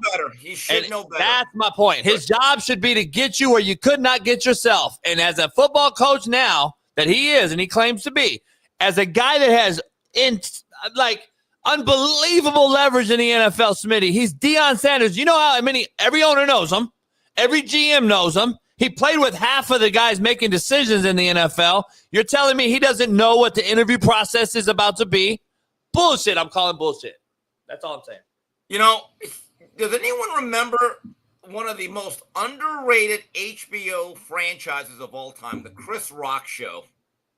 That was groundbreaking. Before there was the Chappelle Show, the Chris Rock Show had some unbelievable skits. And one of the most famous ones was how not to get your ass beat by the police as a black man. So they gave a video on what not to do. Shador Sanders, his whole timeline from the end of the season all the way up until the night of the draft with that draft room that he built, I believe that athletes, agents, advisors should look at that as an object lesson thing. We're doing none of that.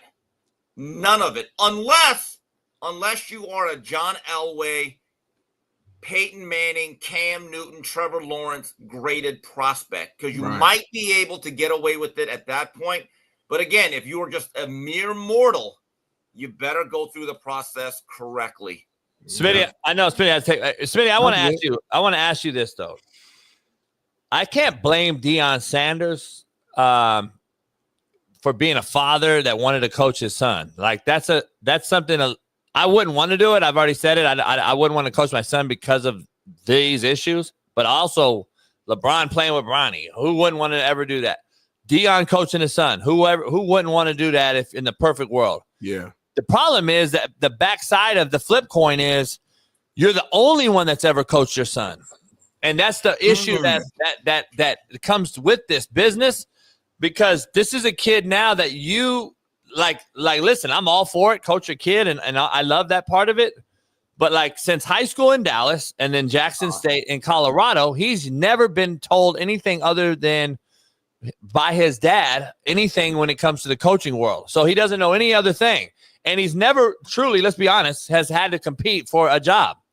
Come on now. You think your dad's not bringing your son, who's a guy that is going to play quarterback for me, to lose the job? Like, no. Right. So that it's not set. I'm not going to say set up for fail because that wasn't Deion's intention. Don't get me wrong. That's not what he was out to do. The fact of the matter is, though, that's the fact. And unfortunately, he has to now overcome that in the NFL as a 5th-round draft pick. JB, I think there's another thing. There were reports leaking out that there were people in the National Football League who don't care about social media. They're not trying to be public, but they have more than just opinions or facts. They have knowledge. It was coming out that there were teams, more than one, that did not have a 1st-round grade on Shador. Okay, on top of the attitude. They did not.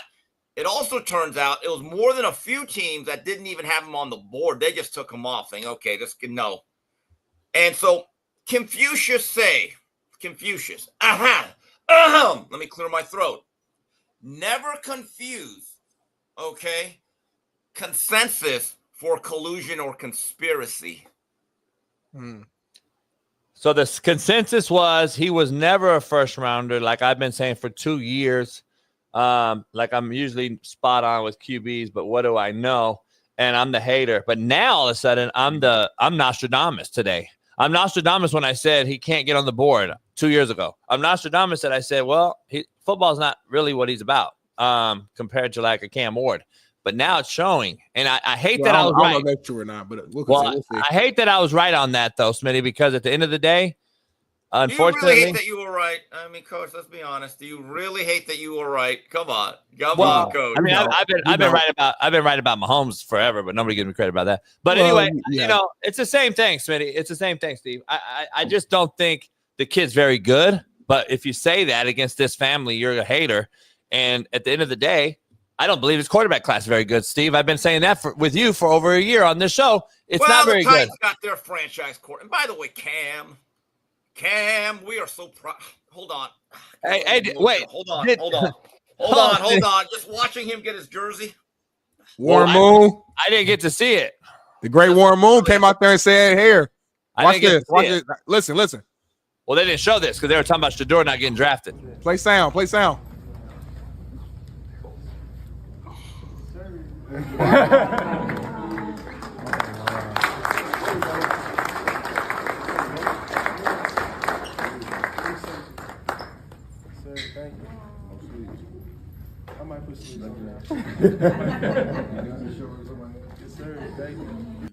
He got blessed, man, by all the legends to wear that number 1.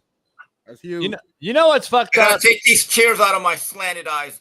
As Steve's slanted eyes cry, I didn't get to see Cam Ward cry because they were talking about the 5th-round guy that never got drafted too much. But I want to know why, Smitty. And we're doing the same thing. You're the biggest hypocrite. We're doing the same thing that you complaining about. I know. We are. Yeah. Hell yeah. Let's talk Cam in. Let me ask about this with Cam.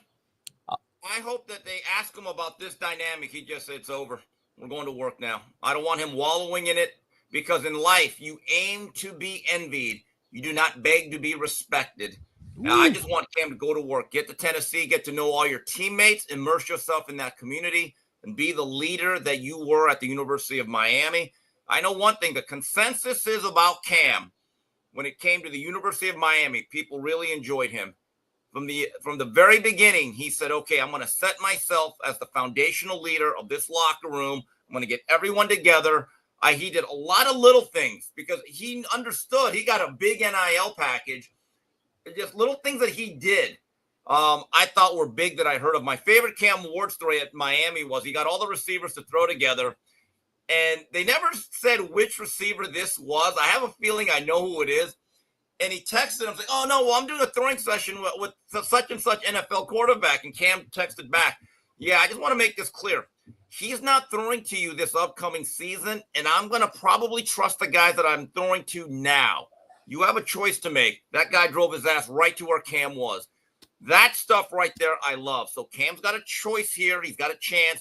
to grab a hold of that organization and be, I don't want to say legendary, but be a franchise quarterback. Hey, Steve, let me ask your take. Let me get your take before I want to full circle this. I'm not a Cam Ward believer either. It's just FYI. Let me ask you something. What's his name? Restrepo? Yeah. Xavier. Reunited, and it feels so good, like peaches and herb. God, him getting drafted there saves his possible. He didn't get picked up. Undrafted. Picked up. Like, I think that saves it, gives him an opportunity. By the way, because of just if he does get, I doubt he gets any reps with Cam unless he makes the team. But at least he'll still have Cam Ward there, which helps the kid. I don't know if he'll get the reps that he'll need. With Cam, obviously being on totally separate. Coach, they don't have a true slot. I mean, if you look at it, they have Ridley and they have Lockett. I don't know if any of them are true slots.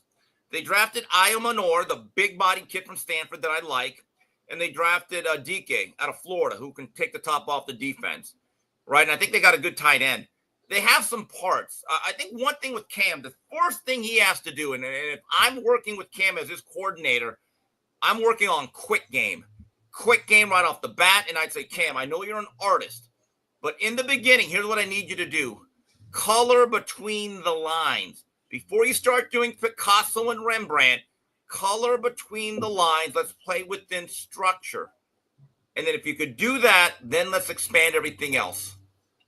It is ironic. The irony of this whole thing, Smitty, is that DJU was the number one quarterback, him and Bryce Young that year, both right out of Southern California. Right. And Cam Ward was a 0-star recruit, and now he's the first pick. And DJU, I think, got picked up unrestricted by the Chargers or who? Yeah, I think so. That sounds right. So, is he going to switch positions?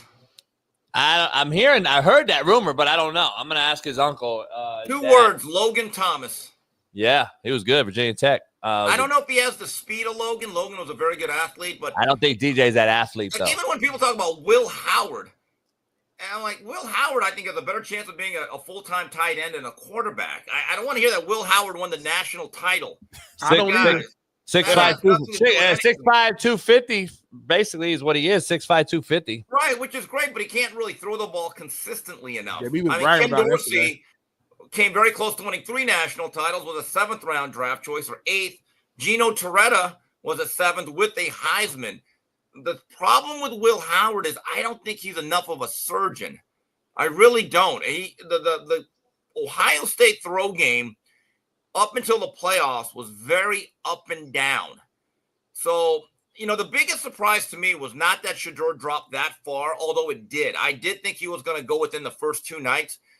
Some of the quarterbacks taken ahead of him surprised me. But again, those guys probably had better off seasons leading into the draft. Like Milroe stunned me because I don't think Milroe is really meant to be a full-time quarterback in the National Football League. I believe he should be an offensive weapon. Taysom Hill 2.0, another version of Slash. Dylan Gabriel.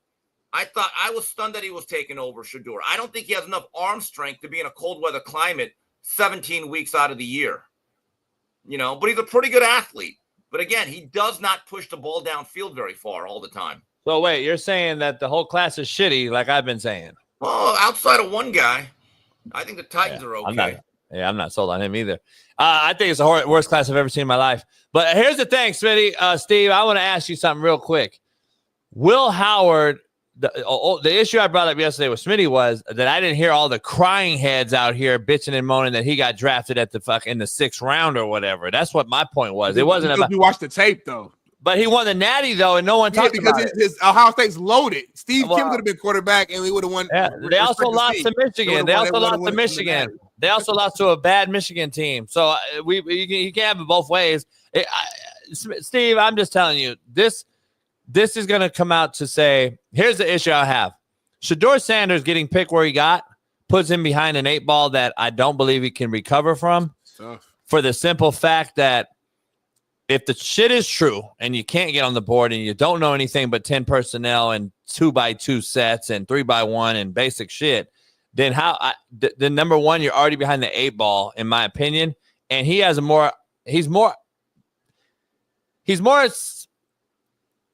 He's going to get cut before he makes the practice squad. Ooh, I don't know. He seems to be Jimmy Haslam's guy. Well, he's Dion's guy. He's Dion's guy. So there's a difference. So I'm just saying, you can't keep both. You can't. Some's going to give. You're either going to compete, Flacco and small hands, and one of those guys gets traded, right, the non-starter, and you keep both drafted guys, but I don't know how you go Flacco and two guys you really don't want. Like, I just don't get it. I don't see it. Not with a lame duck salary out there with Deshaun Watson. And then you'll be drafting a quarterback again this time next year. It makes no sense to me in this draft, in my opinion. I think On3 did a mock draft, and at number 2, if I'm not mistaken, they had Drew Aller, Penn State, Cleveland Browns. I'm like, oh, jeez. Another one.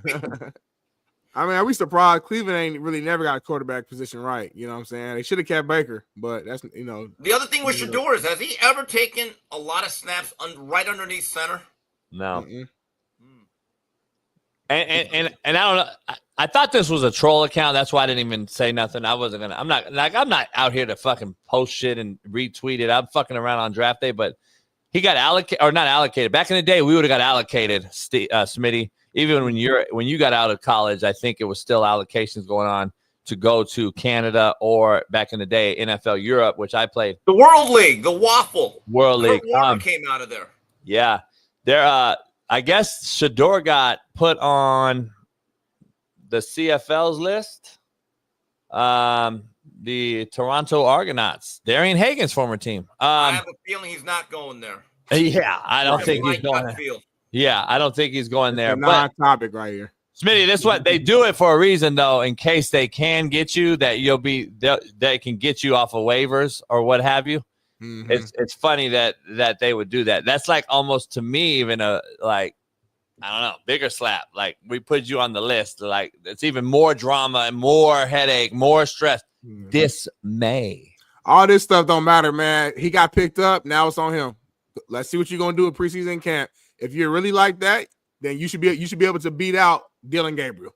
But I still conversation. Can you beat out Dylan Gabriel? Yeah, but I still blame, even though I love his dad as a coach, I still blame him as the coach of his son. Smitty, you know one thing Dylan Gabriel does, though? He's a better athlete, right? He gets rid of the ball early. Problem is when you're playing those cold weather climates, and Eugene gets cold, as does Boulder. You got to have an arm where that ball becomes a knife that can cut through that wind. It's different than playing in Miami, LA, or in a dome. And Gabriel, to me, I always thought he'd be like and it's not a perfect comparison, a Kellen Moore. Great college quarterback, won a lot of games, put up numbers, would stick around as a second or third, and eventually get into coaching. I'm just telling you, I'm watching the draft, and it said, all right, the Browns select quarterback. And I went, oh, there it is, Dylan Gabriel. I went, what? Really? Huh. Okay. By the way, the Browns' reaction to drafting Shador, that's an all-time meme. Because Andrew Barry's just like this. Yeah, I got it. Smitty says because it was late in the day and they were tired. Well, I'm saying they got asked. So it was like a little interview, and it was two things they said. They said, number one, they said don't put a lot of stock into that because it doesn't always line up. Okay. When they show the video and when we made the call and the pick doesn't always line up, number one. Number two, he says, well, it's fifth round. Like, I mean, like at this point, they're probably not throwing their arms at round 6 and 7 with all these picks. But can I just say something? This is my guess, just speculation. If you put a thought bubble, like a comic strip on Andrew Barry, it probably said, yeah, we got to take this YN. Ain't my call. Seriously. Come on, Steve. I mean, look at the look on his face. Run that again, Bailey. Run that again. Tell me what he's thinking. I'm not wrong. This is the owner's decision, homie. I don't believe anything other than that. And here's what I was told, to Matt's point. There's no way that this cat right here wasn't told to take him. For the simple fact that I think Cleveland, what I was told, it was waiting on somebody to take him.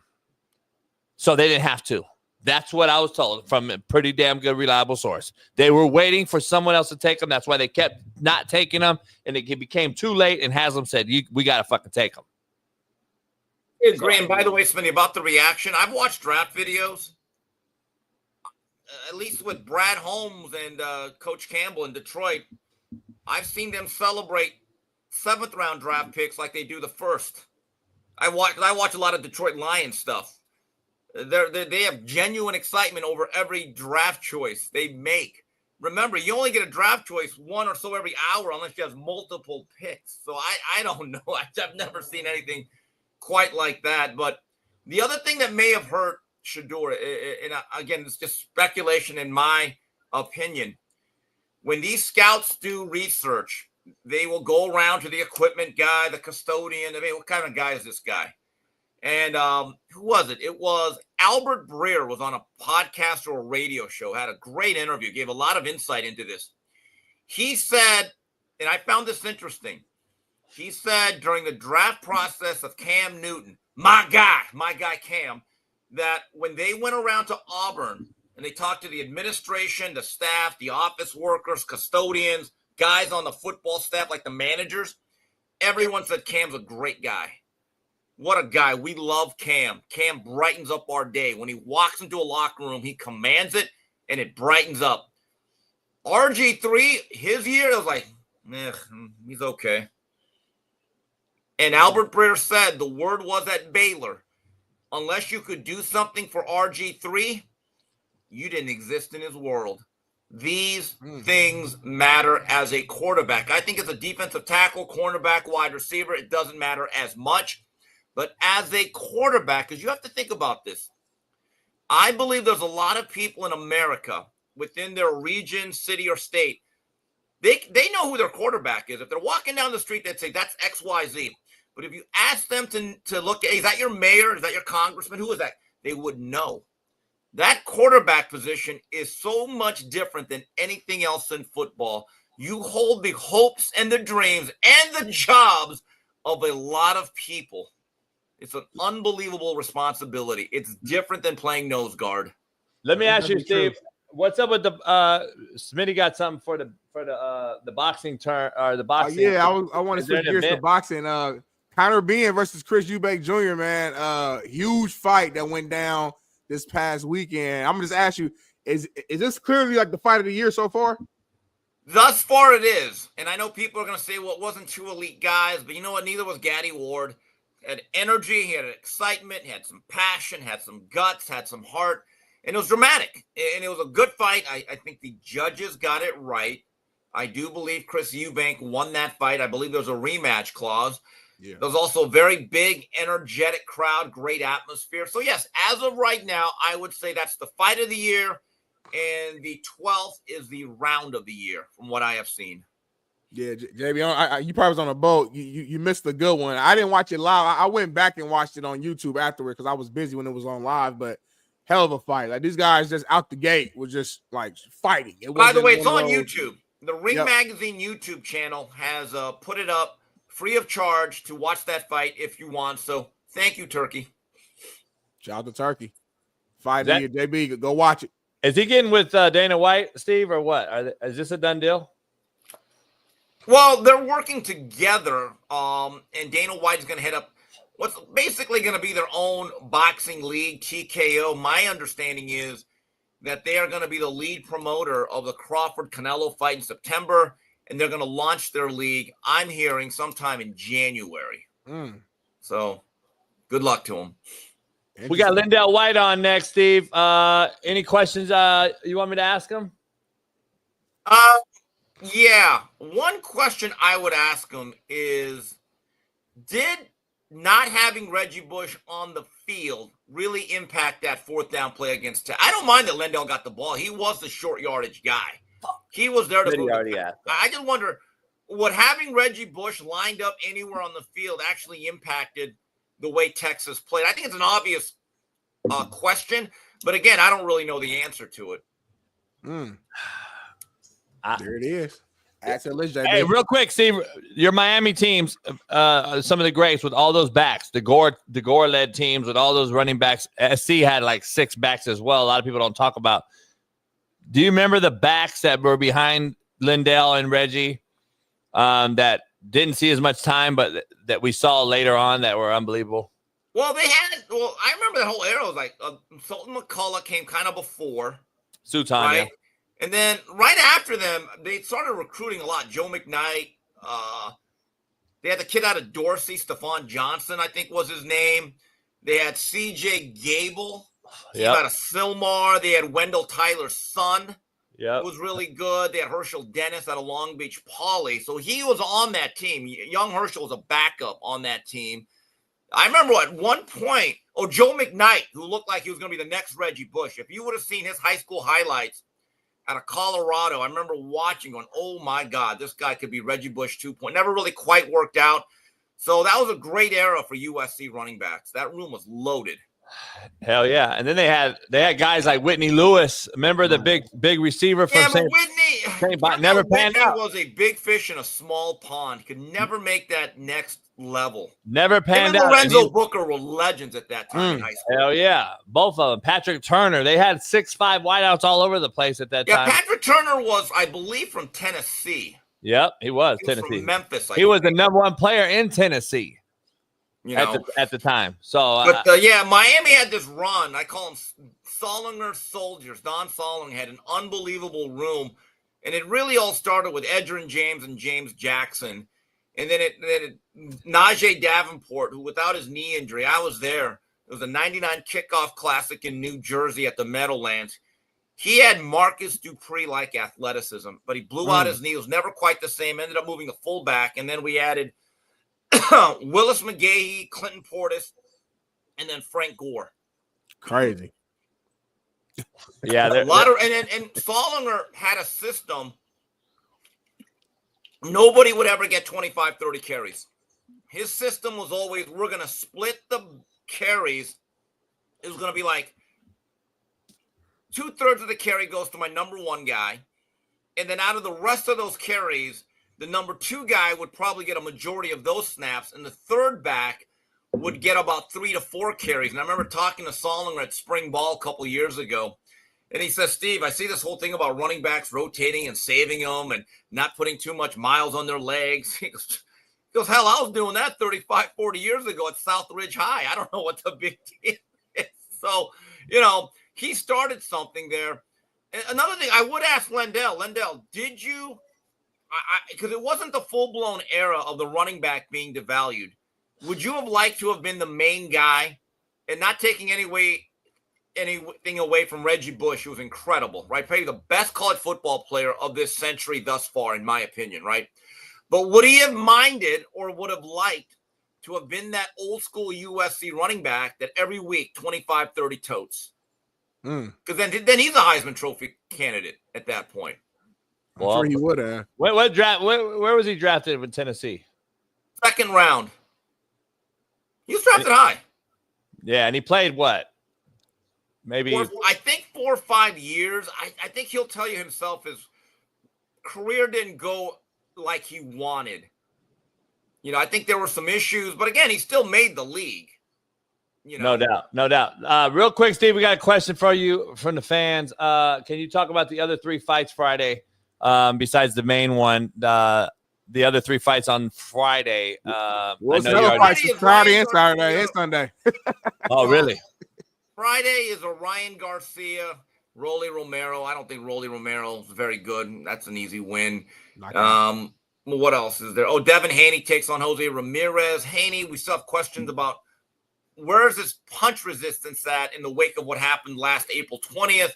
But Jose Ramirez, I don't think, has been a passionate fighter for a while. It reminds me of that old line from Rocky III. Worst thing happened to him is he got civilized. And then Teofimo Lopez probably has the toughest fight of that night against Arnold Barboza. In terms of the odds, that is by far the closest fight according to the pundits at 2.5 to 1. But that's the fight that if Teofimo Lopez is truly an elite fighter, you got to win that fight.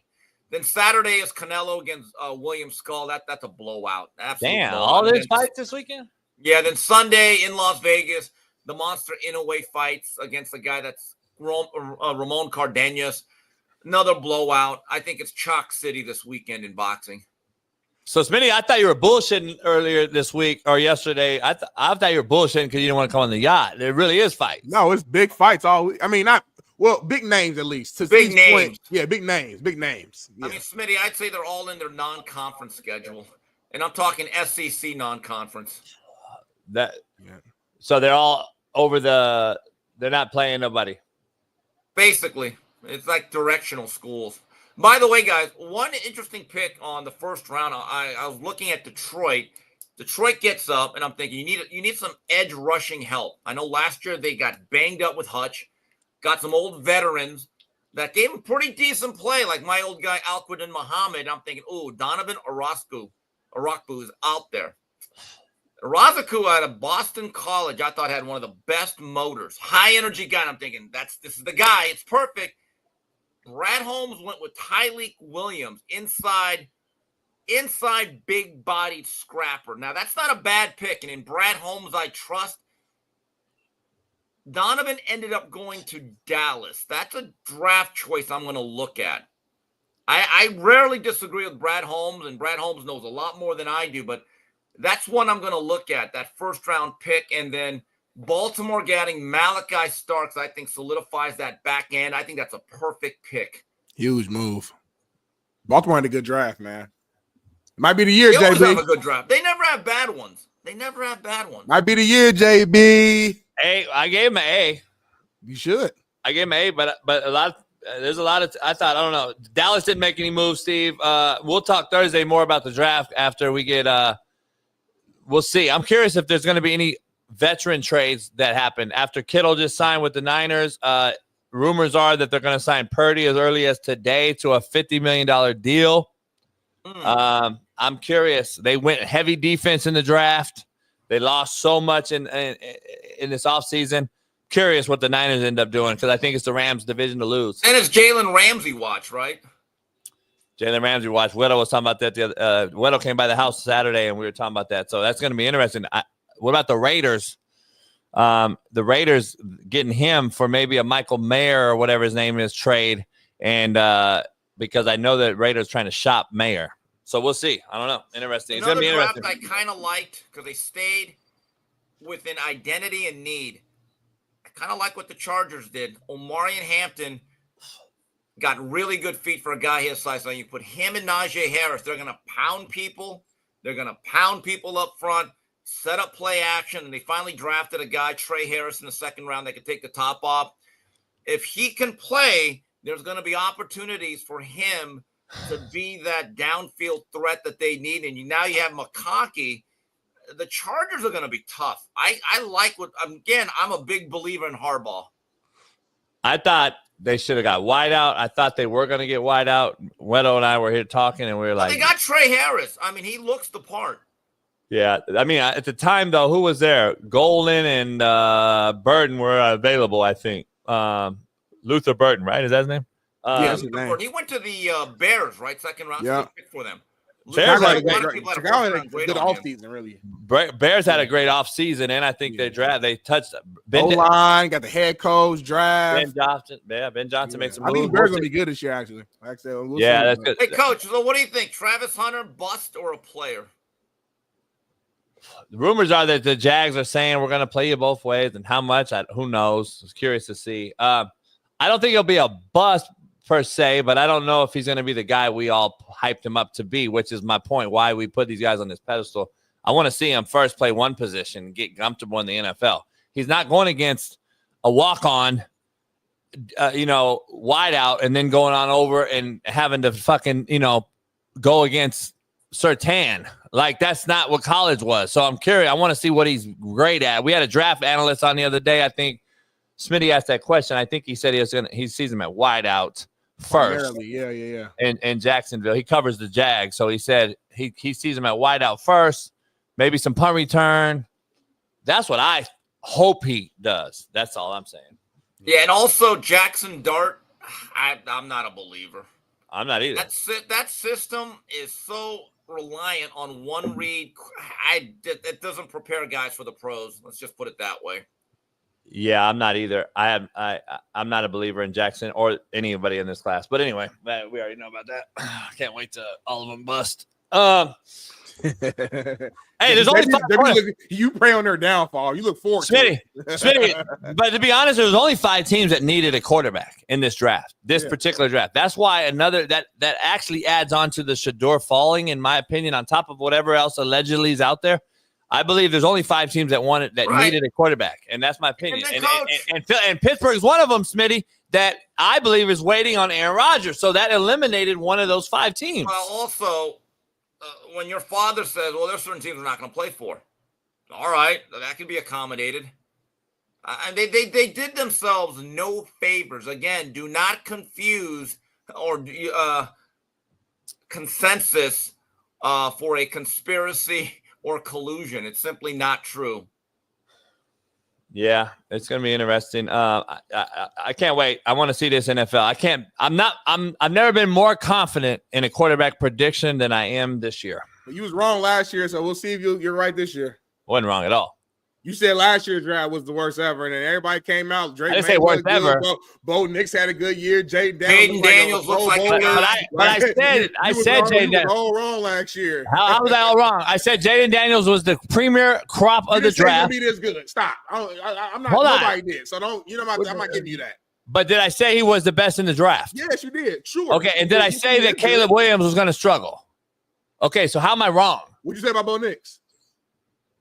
I didn't like Bo Nix. You're getting quiet. I didn't like Bo Nix. I didn't like Bo Nix. But I said, what did I say about Bo Nix, though? I said he's going to the right spot with Shaun, what's the name? And it helped them. It helped them. Okay. That always matters. Seattle, Elijah Arroyo, if you use him as a move tight end, he's a mismatch nightmare. I would not just use him as an inline traditional tight end. I think he'd be wasting his athleticism. And my guy Damian Martinez as an absolute steal at round 7. Wait, who said Travis Hunter's better than Jamar Chase? Well, wait. Did one of us say that? Did one of us say that? I didn't say. Probably arguing with each other in the chat. You gotta, they're probably arguing in the chat. That has nothing to do with us. I got you. Steve, we'll all right, guys. Appreciate you. See you Thursday. All right, you guys Thursday. Peace. Steve Cam, I didn't know there was that many fights this weekend. Yeah, I wasn't playing like the whole weekend. It's like I thought you were playing almost around. every big name. I mean, obviously, you fuck with me. I thought you were fucking with me. I thought you were fucking with me. No, it's literally every single day. So I'm gonna be locked in. You know, we kind of know who should win, but it's boxing. You always think you know who's gonna win, but at the end of the day, take one punch and shit happens. So I'm locked in. So hey, this is a real show. The chat's going crazy. Steve said something. I didn't see it. What happened? He said the term YN when he was referring to. I'm not up to that. It means young nigga. Really? So that's what it means. So when Steve said it, like, hold on, like that's why I was like, all right, Steve. Like I know Steve's trying to be funny, but just I didn't even hear him. Because I don't know the term. Yeah. So that's I don't say the word. Right. That's why I'm looking at chat. So all you fucks out here, I don't even know that word. When did that word come around? It's been out for a little minute, but again, like it's more of a younger term, belly generation. That's it.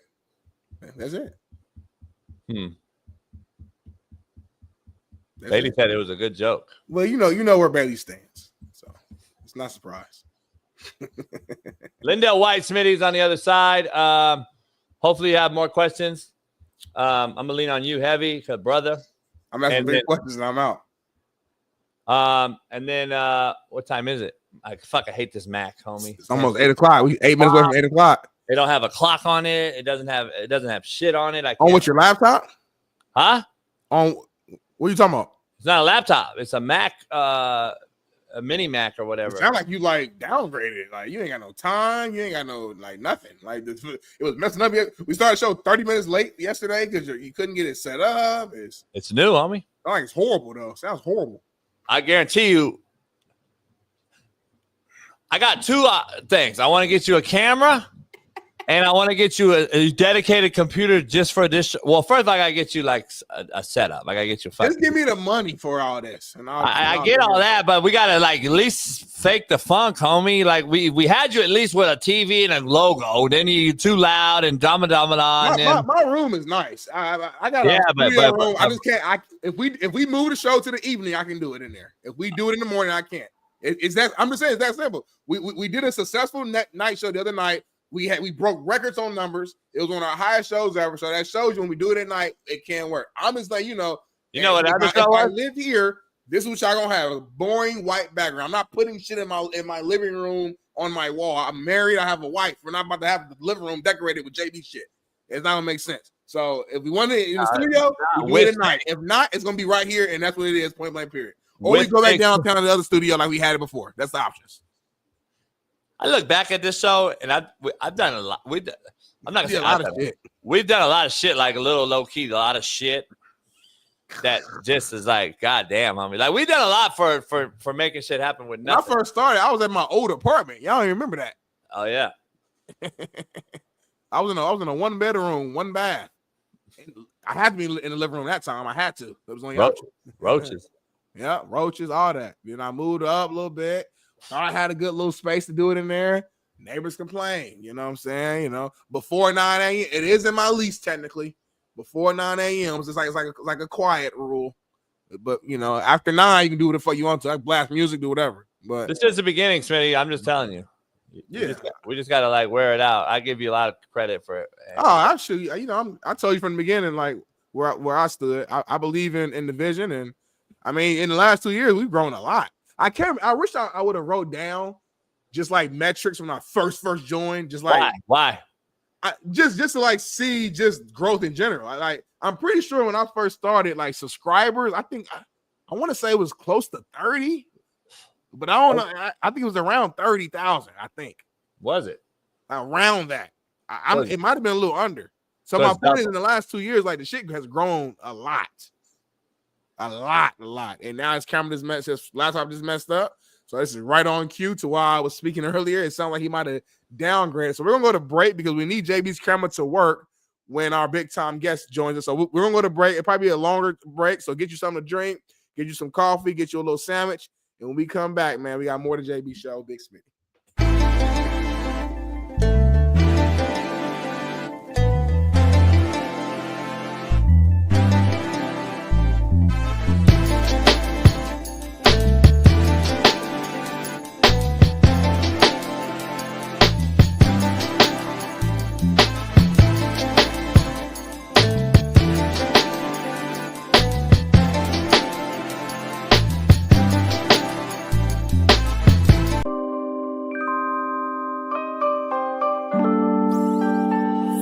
Ladies and gentlemen, joining us now is a man who spoke to every single NCAA college football 2025 team seemingly on the internet. From Last Chance U, national champion, Coach JB. Yeah, Coach. What's up, gentlemen? Coach, just great car, great stick. Thank you for pulling off to the side of the road. Hope you don't get killed here. Honestly, the side of the road, LA, I assume that's not necessarily the safest place on earth. So we'll make this quick. How do you feel about all of these new coaches now in this NCAA college football 2025 game using your speeches to motivate these boys from one side of the country to the other, Coach? I feel broke. Yeah. Like, it's crazy. Can I get like a royalty or something? Like, Netflix already screwed me. I'm getting screwed by EA Sports now too? Like, holy shit. I hit him up. I reached out to him like, hey, trying to be cordial and nice. I'm a nice guy, you know me. Yeah. And I was like, hey, EA Sports, maybe I can actually be your video guy than to actual do a real video instead of using my name, image, and likeness. Oh, shit. And maybe I can get a little piece of the pie, but nah, it's all right. Just keep sharing my 500 million views of it. I don't mean to laugh at you, but obviously you are a hilarious, miserable person, and this is kind of is how it goes. Hey, Pat, I was actually chilling. My back went out yesterday, so I didn't even do my show today. So I just left my chiropractor, and I'm waiting on this this damn cigar company to open. They're late, of course. I mean, come on. Okay, so life is good. Last question for me, because I know the last time we talked to you, you had not watched the Netflix series Last Chance U. You said that. You said, I've not watched it, but obviously you've heard from everybody. Now, do you see some clips that come across your way? You're like, I don't remember saying that. And then all of a sudden, oh, I killed that. And do you judge your clips whenever you see them? You're like, I murdered that one. Nah. A broad came over to the house the other day, and I didn't really want to watch Netflix with her and chill. But she wanted to watch the show. We watched one episode. Okay. And I'm like, I can't watch this. Okay. And she was like, oh my God. I'm like, I don't want to watch this. It was the first scene of the cow scene or whatever. And I'm like, yeah, they only made about $4 billion off my name on this shit. I'm not watching Netflix either. So I'm spiteful right now, Pat. I don't want to watch Netflix. I don't want to watch EA Sports video game. I'm like, man, and I can't even get 40,000 subscribers on my YouTube channel. Well, you're going to the moon. We appreciate the hell out of you, Coach. Hopefully it'll get figured out, and we know the Netflix and chill thing, what that leads to. Bad backs, chiropractors. We appreciate you. Ladies and gentlemen, Coach JB. Yeah, Coach.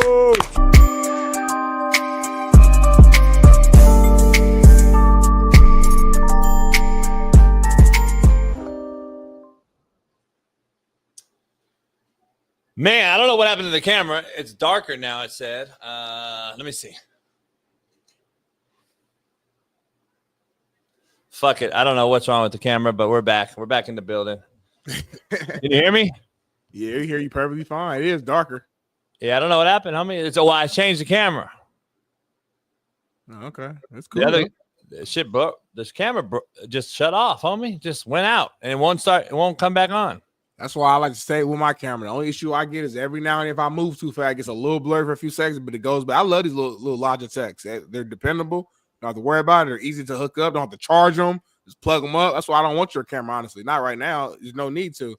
We'll do that once we get back in the studio in person. So I'm going to keep my Logitech. Thank you. I appreciate you. That look crazy, homie. I'm a brother now. You wish you was. Coach AB, have you ever been able to successfully have a 4 QB competition where each QB actually has reps? I'm just curious. Like in your time coaching. Different in college though, because I got pre-spring and then I got spring ball though. Okay. Well, this question was from Shaun King, by the way. Oh, it used to be that way, at least, Smitty. Like, let me explain. Break it down. I think the quarterback position in general is being washed and it's so bad now because we have so much transfer and rotation of players each semester that no one's getting developed, and there is no more competition. We used to have 4 and 5 quarterbacks. Alan's in the chat right now. He'll tell you we used to have 4 or 5, 3, 4 or 5 star guys in the same room. And they didn't leave. They battled it out. And then I would be honest with them and say, hey, man, I could get you a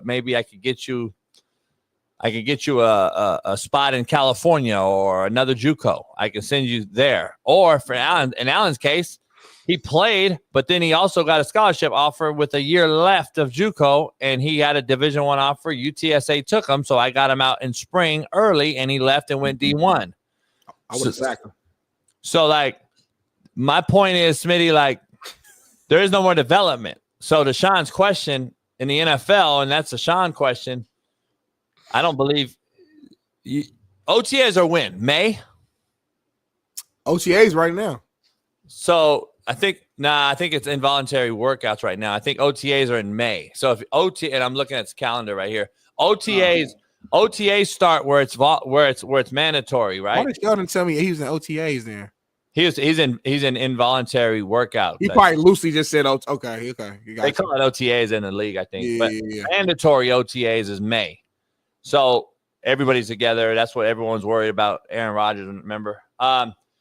So like you're telling me from May until August, this kid's going to get it's not even a fair shot. It's just a matter of getting the reps that he needs. And then the match point, does he even know enough football to even be in the room and comprehend what's happening and being able to elaborate or, translate that from the board to the walkthrough to the field.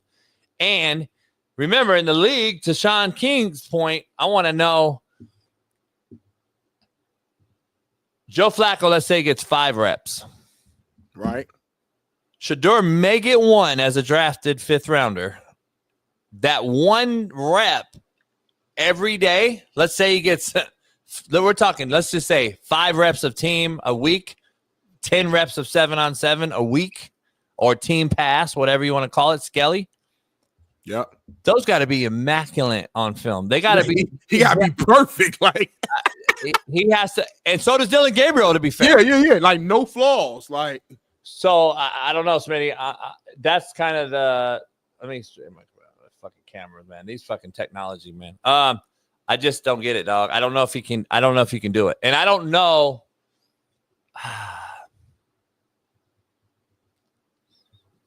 I don't know if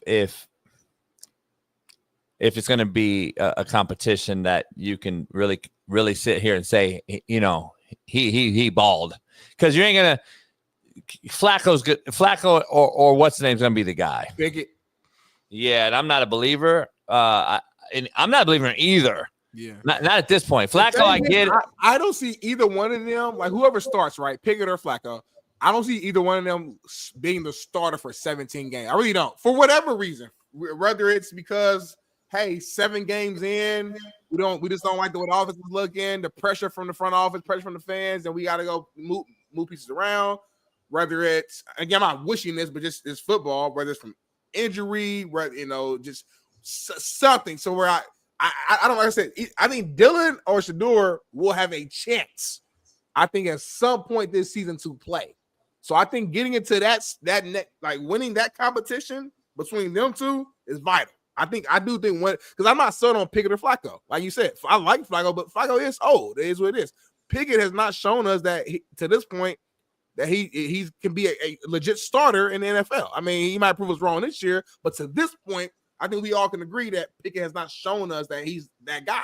So if I'm Dylan Gabriel or if I'm Shador Sanders, I'm like, shit, I at least got a chance. Now, to your point, JB, because you know football, you know ball, when you 3rd, 4th string or whatever, the reps are extremely limited. So to your point, you got to be like perfect. You got to like find ways to just ball out. You know what I'm saying? Again, I didn't go to NFL, so I don't know how their practices work.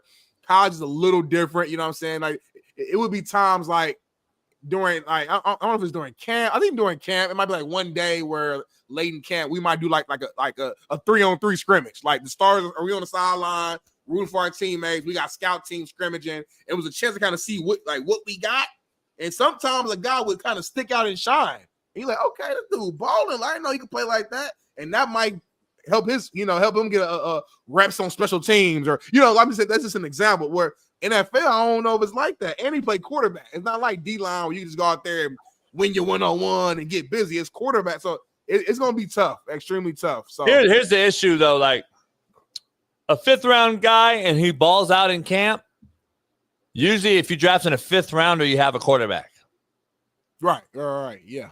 Okay, so if you ball out in camp, that 5th-round draft pick usually used to be like a possible trade bait asset and get that kid a job in the league to stay in the league because he balled out.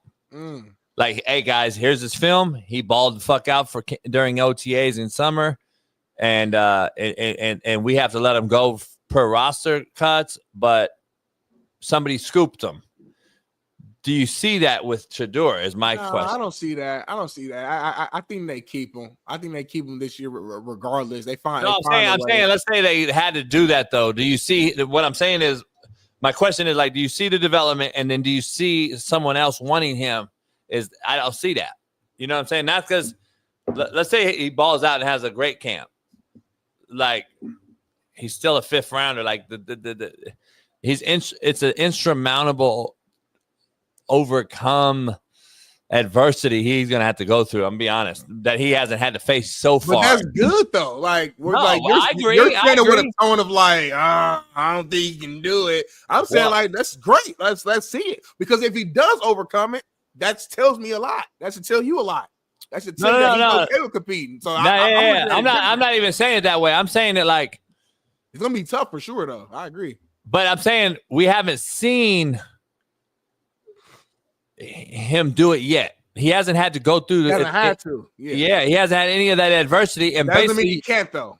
No, I'm not saying, but right now you're talking about he's a one-track minded kid. I know this personnel. I know this. This is what we do. I don't know if that's why I'm like, man, you got to look at Deion more, and that's why the adult in the room has to get some more of this.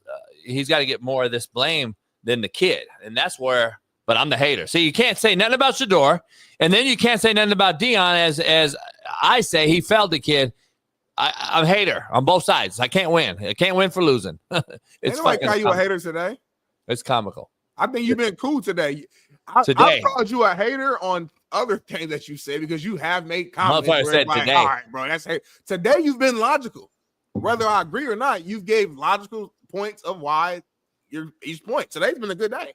But there's been another day where you just went out here and just said, motherfucker, shit, this motherfucker, he ain't no real coach. He ain't like, all right. I mean, like, he's literally a real coach. Like, like it's certain comments where it's like, come on, bro. Yes, Jason? You know why, Darnell, you think I've had a bit logical day? Why? Because everyone else has come out with all the truth. I haven't even seen everything. Because Matt said it.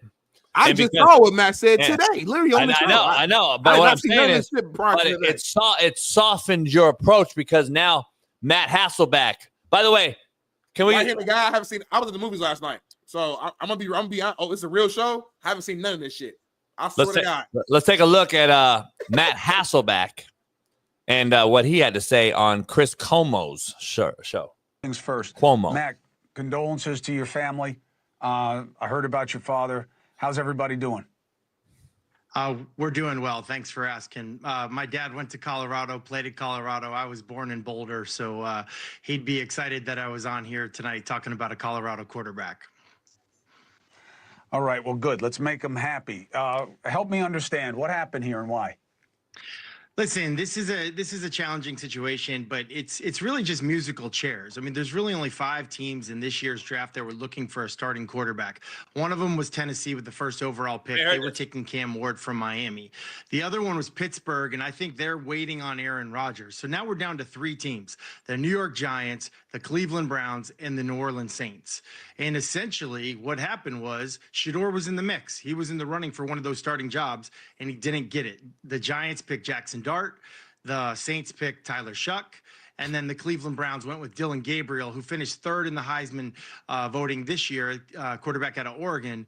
And so Shador got left out of that musical chairs of starting quarterbacks. And now we're talking about backup quarterback. And that's why I think he dropped so low. Because of his personality, I'm not sure he's really the kind of guy that they felt like would fit as a backup to whoever the starter was in their locker rooms. So you didn't even say Deion. You don't think he had anything to do with this? I mean, I would say this about Deion Sanders. I think Deion, as a whole, has a ton of respect and admiration for the people across the board in the NFL. I think they respect who he was as a player. I think they respect what he did in college football. It was an amazing turnaround of CU, what he did out in Boulder. I think there's a lot of respect there. Are there some things that maybe his bravado and his brashness, maybe they love it when he's a cover corner and don't like it when he's the quarterback dad? Yeah, maybe that's a little bit true, but no, I don't think it's just that. I think that the Deion thing is not the problem. I think the problem is there's 3 things that I know are huge in a locker room, in an NFL locker room. Excellence, being the best in the world at what you do. Hard work, no one's outworking you ever. You can count on me to get my job done. And then the third is unselfishness and humility, being a team player, not throwing your teammates under the bus, things like that. And I think that third layer might be the part that gave some NFL teams pause. Maybe he wasn't elite at the unselfishness, humility, humble part, where guys like, the guys I mentioned, or even other guys, Will Howard from Ohio State, who's in the mix. You got Riley Leonard from Notre Dame, who's in the mix. You got Kyle McCord from Syracuse, who's in the mix. There's other quarterbacks that were maybe equal talent level or close enough, who maybe were off the charts in some of the other intangibles in terms of what the scouts were looking for. Your take, Smitty. Said a lot there, but I didn't know his dad died. Yeah, rest in peace. I like the Hasselbacks. You know, I think they're neutral with their takes when he goes on ESPN and other places. I didn't hear that right there. I didn't know Chris Como. I don't know why he's on there. But where are you at with that overall assessment? I mean, half of what he said, I mean, you've said and other people are saying there's only so many teams that had to pick. That's an actual fact.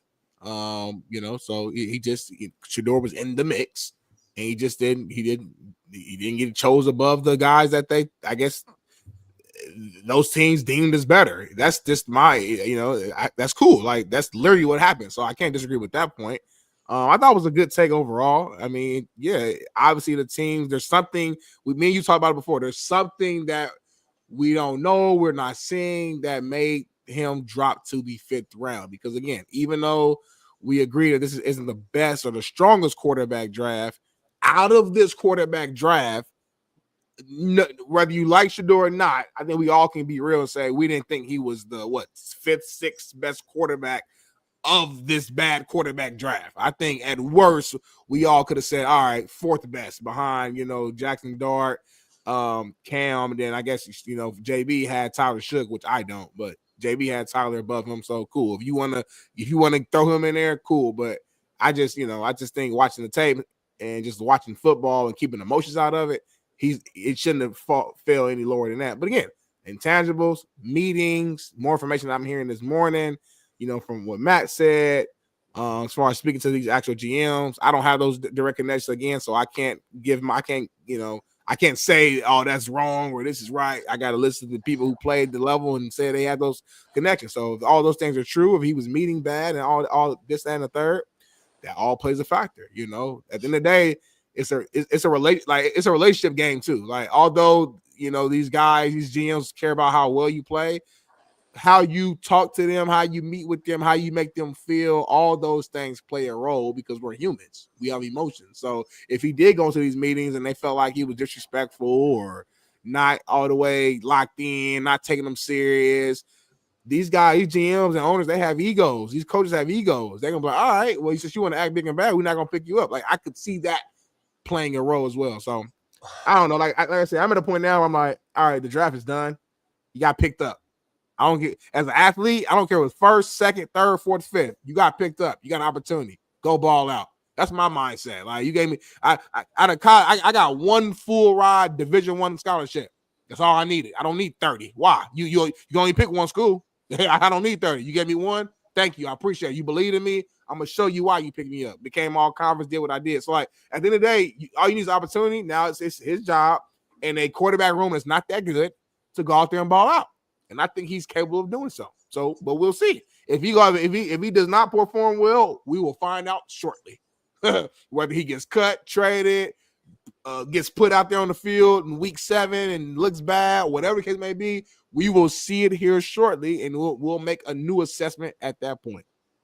So that's a very intelligent, very concise, very precise, intellectual take. Overrule. Remember that movie? My Cousin Vinny. Anyway, that was a good take. But here's what my point is. When I say Shook, I had over Shador, that means for the NFL. Let's be clear. I want to be clear here. Because I've also said Shador was better in college.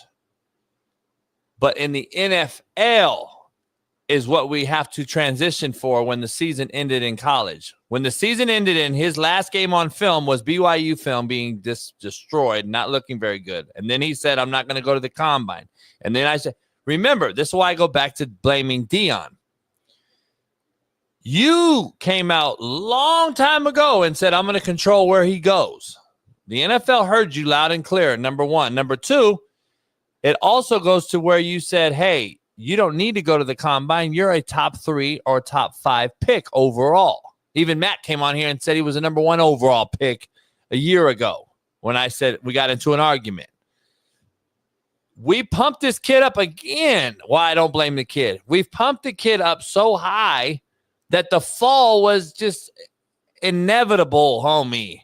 The fall that to the 5th round and all that drama over this past weekend was inevitable. because we put him on this pedestal where I always continue to say, we're setting the kid up for failure. Same with Travis Hunter. We're already saying he's the greatest thing since sliced bread. Let's see him. That's all I say. That's all my point is. I say Shador was better than Milroe in college, better than Shook in college, but in the NFL is where I had those guys. Now, I didn't have Milroe, but those other guys, Dart and Shook, over Shador. Why? So, why? Yeah, I'm just curious. Shook's game translates better right now. Longer, better arm.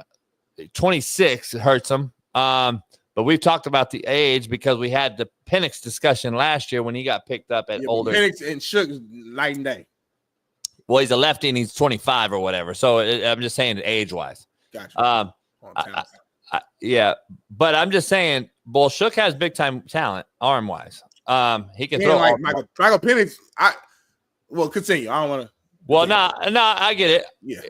I'm just saying, at the end of the day, though, that's why I said I have to shut off my college mind because I know what the offense is catered to. I know that we're more lateral and RPO and get the ball out in college and get it to our playmakers. By the way, you had the best receiver overall in football in Travis Hunter on your team, and you had a great wideout crew in college. I'm not going to knock Shador for having a good wideout crew, but I'm going to say now he has to go get comfortable being uncomfortable as a fifth-round pick in the NFL, where he's not going to have – he's probably not going to have, which they don't really have anyway, but he's not going to get the ones at wideout in practice. Right. He's not going to have a guy like Travis Hunter in practice that he gets to throw to on a consistent basis, and he's not going to be able to get with the one rep, but maybe one rep a day. Maybe one rep a day. So literally. I'm curious to ask Shaun King that when he's back on the show. I listen, it is what it is, but I just see the NFL translates differently. I've been this way my whole life. You can go back and watch what I've said on the 4 or 5 years of this show that I started when I started this show. I've always had the same take. College quarterbacks can win a Heisman, but they don't necessarily transfer to the pros. And obviously, you know that. We all know that. So when I make the predictions that I make, just like everybody else out there that makes predictions on quarterbacks every year, there's a reason why you're good in college and not in the NFL, or vice versa, i.e. Tom Brady, i.e. Drew Brees, i.e. Aaron Rodgers, who fell to 24 or whatever he fell to that year. We've all had these things. So you can judge arm strength, you can judge pocket presence, you can judge getting rid of the football, you can judge I make my O-line better versus the O-line has to be great for me to be good. That's not what quarterbacks do. Great quarterbacks don't need O-lines to be unbelievable. You don't need the Philadelphia Eagles O-line to be a serviceable QB in the NFL. You have to ask Tom Brady. It's not like he had the Dallas Cowboys O-line his whole career, homie. Like people don't really break down that part of it, but it is what it is. The part that confuses me a little bit is like for example, like Tim Tebow, right? We all kind of knew, like, as great as he was in college, and he's one of the greatest football players in college history. We knew that his game wasn't going to translate that well to the NFL, right? We saw that. Even Johnny Manziel, even though he got drafted, I think he was still first round. There were some questions. He scrambles around a lot of just kind of freestyle, throwing it up deep to Mike Evans. Like, you know what I'm saying? It was questions there. But like Shador, and there's questions, of course, but his style of play is, he throws from the pocket. He's not a guy who's a freak athlete, so he doesn't run around a lot. His biggest flaw, he holds the ball too long. That's his biggest flaw, but he has a great D ball. He throws the ball in front of the pocket. He's tough. He doesn't have he's never really had a really good O-line and still found ways to make plays and be as successful as he was. I see things that I look at, I'm like, I feel like this stuff does translate to the NFL. A lot of you guys make, kind of joke or take jabs at him saying all these bubble screens he's throwing, bubble screens left and right. Is it okay? Well, JB just alluded to it, said, well, the game has changed. So a lot of that, a lot of these quick passes, these quick outs, these screens. So that translates to the next level. So I'm just looking at a lot of things that does translate to where that's why it's hard for me. Again, I'm not a QB guy, but I do know football. It's hard for me to put him in that same bubble as some of those other guys I named, like the Tebows and stuff like well, that. Well, let me ask you then, what's the difference? Why are you disagreement with my Shook take translating to the NFL over Shador? Because you just basically said what I said. Like, you just literally proved my point. Well, like, I think sorry, Shook and Shador are similar to me. But Shador was better, guys. They're similar, but Shador was better in college. That's where I'm at. But what does Shook have that translates better? What? Bigger arm, way bigger arm, longer athlete, longer arm, stronger arm. That's the biggest thing that translates for me. Even though we can both say that being longer really matter in today's game. Well, yeah, and it's because if you're going to go to a place like Cleveland that plays in the snow, or you're going to go to a place like, here's why he has an upper advantage. He's going to a dome stadium indoors, doesn't have to affect the weather. You're going to see full go, big time arm strength. You're going to see he's going to have an upper hand on Shador in the NFL by just on the selection of where he's going. And so now you have a bigger arm guy in a indoor arena, a stadium with no weather affected. You're going to get. Let me ask you this though, real quick. So, if both these guys, though, because you just said that they're similar, so if they're similar, why was Shador better in college then? If they were similar, because before you just for clarity, again, if Shador was some like scrambling type quarterback and he was better because of that, we understand. Well, that's a different type of style that won't necessarily translate. But no, you're saying they're similar actually style and play. And how they run their system and how they play and their strengths, but Shador was better. So I'm just curious, like, do you think Colorado's got just a way better team, there's way better weapons? Worse conference, worse competition, and better wideouts. Got you. Okay. Accompany that with the system. With a worse O-line, though, right? Is that fair? Worse O-line that allows you to get rid of the football quicker, which that's what they did with him. That's why he threw so much. Okay. That's why he threw more. I don't know about a better system. I think Louisville's head coach and OC is much better.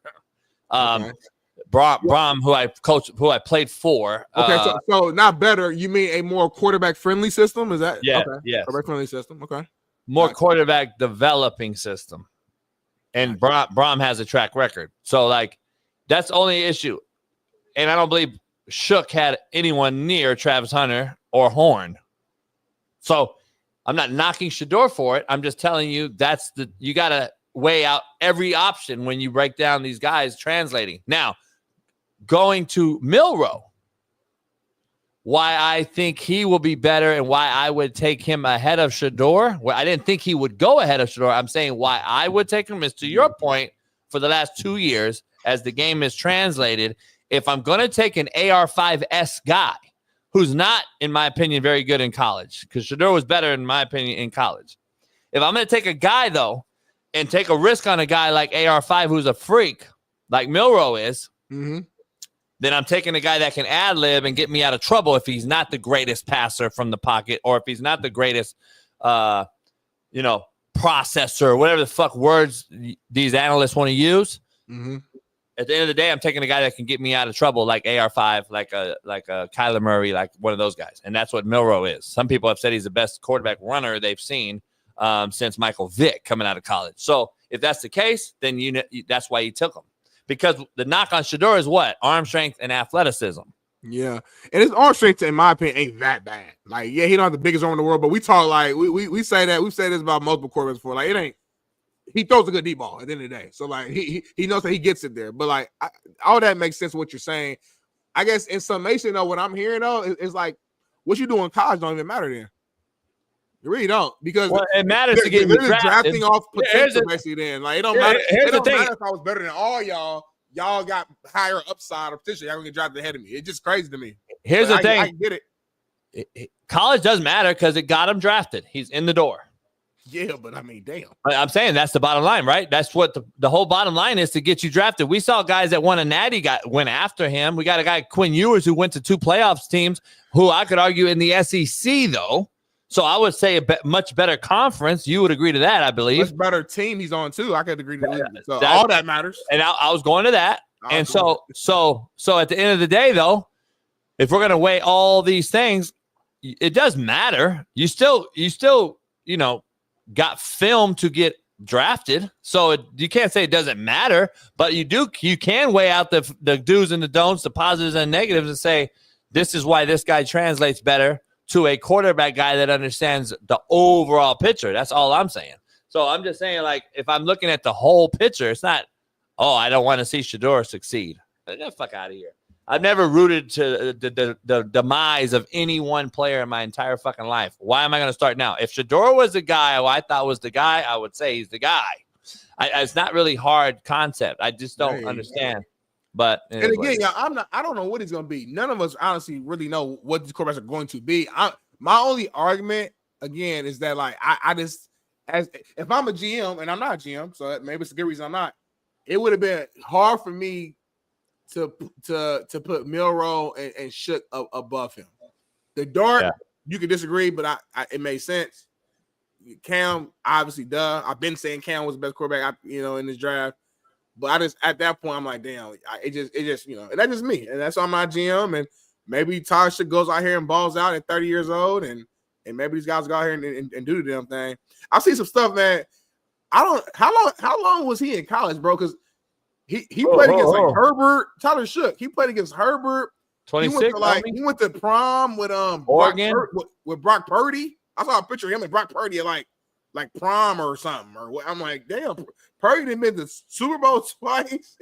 About to get paid $60 million, and Shook just got drafted. Like, it's just crazy how that works. Well, I don't think there's a big difference between him and Michael Penix. I don't think there's a difference between Bo Nix, and I don't believe there's a difference between Dylan Gabriel as far as games played in college. Yeah, I hear you. Everybody's getting old now, I guess. Yeah, it's just look how many they had. Look at what college football is becoming. I mean, that's what it is. Yeah, I heard a lot. Yeah, I see it. Yeah. So I'm just saying it's going to be very interesting. Prone. We ain't talking about the injury prone. I don't know. It's a lot of reasons why I wouldn't have went that route, but we'll see. At the end of the day, I could be 1,000 times wrong.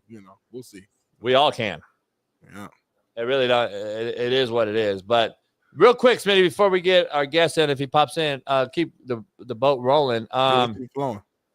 Let me ask you something. Tom Brady is in the news for having some comments regarding the Jets and the Patriots.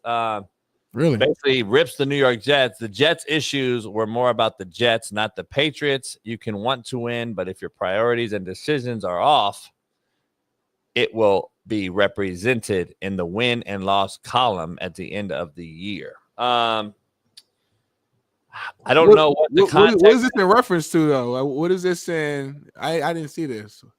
I don't know, but I know there's a little bit it has to do with the Belichick. I don't know if you've heard a lot of the late Belichick stuff when it regards to his book, and he left Kraft out, and he talked about Brady a little bit, and then there's some conversations out there with the Aaron Rodgers thing, possibly being a Raider in the offseason, if you remember.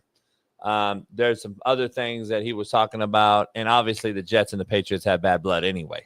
So I think that this is what he's discussing overall about everything from Aaron Rodgers not winning there, and so on and so forth. Yeah, I just read a quick little, like he was talking about like during his time there, but then he was saying like if you look at the Patriots, even after I and Bill both left, he said there's at least, at least one team in that division, the Jets, that you can see that, hey, we weren't their biggest problem. Like when he was playing, he was like, yeah, sure. If you want to win that division, you got to get past me and the Patriots and all that. But he said even when I left and Bill left, we still saw certain teams, a la the Jets, struggle.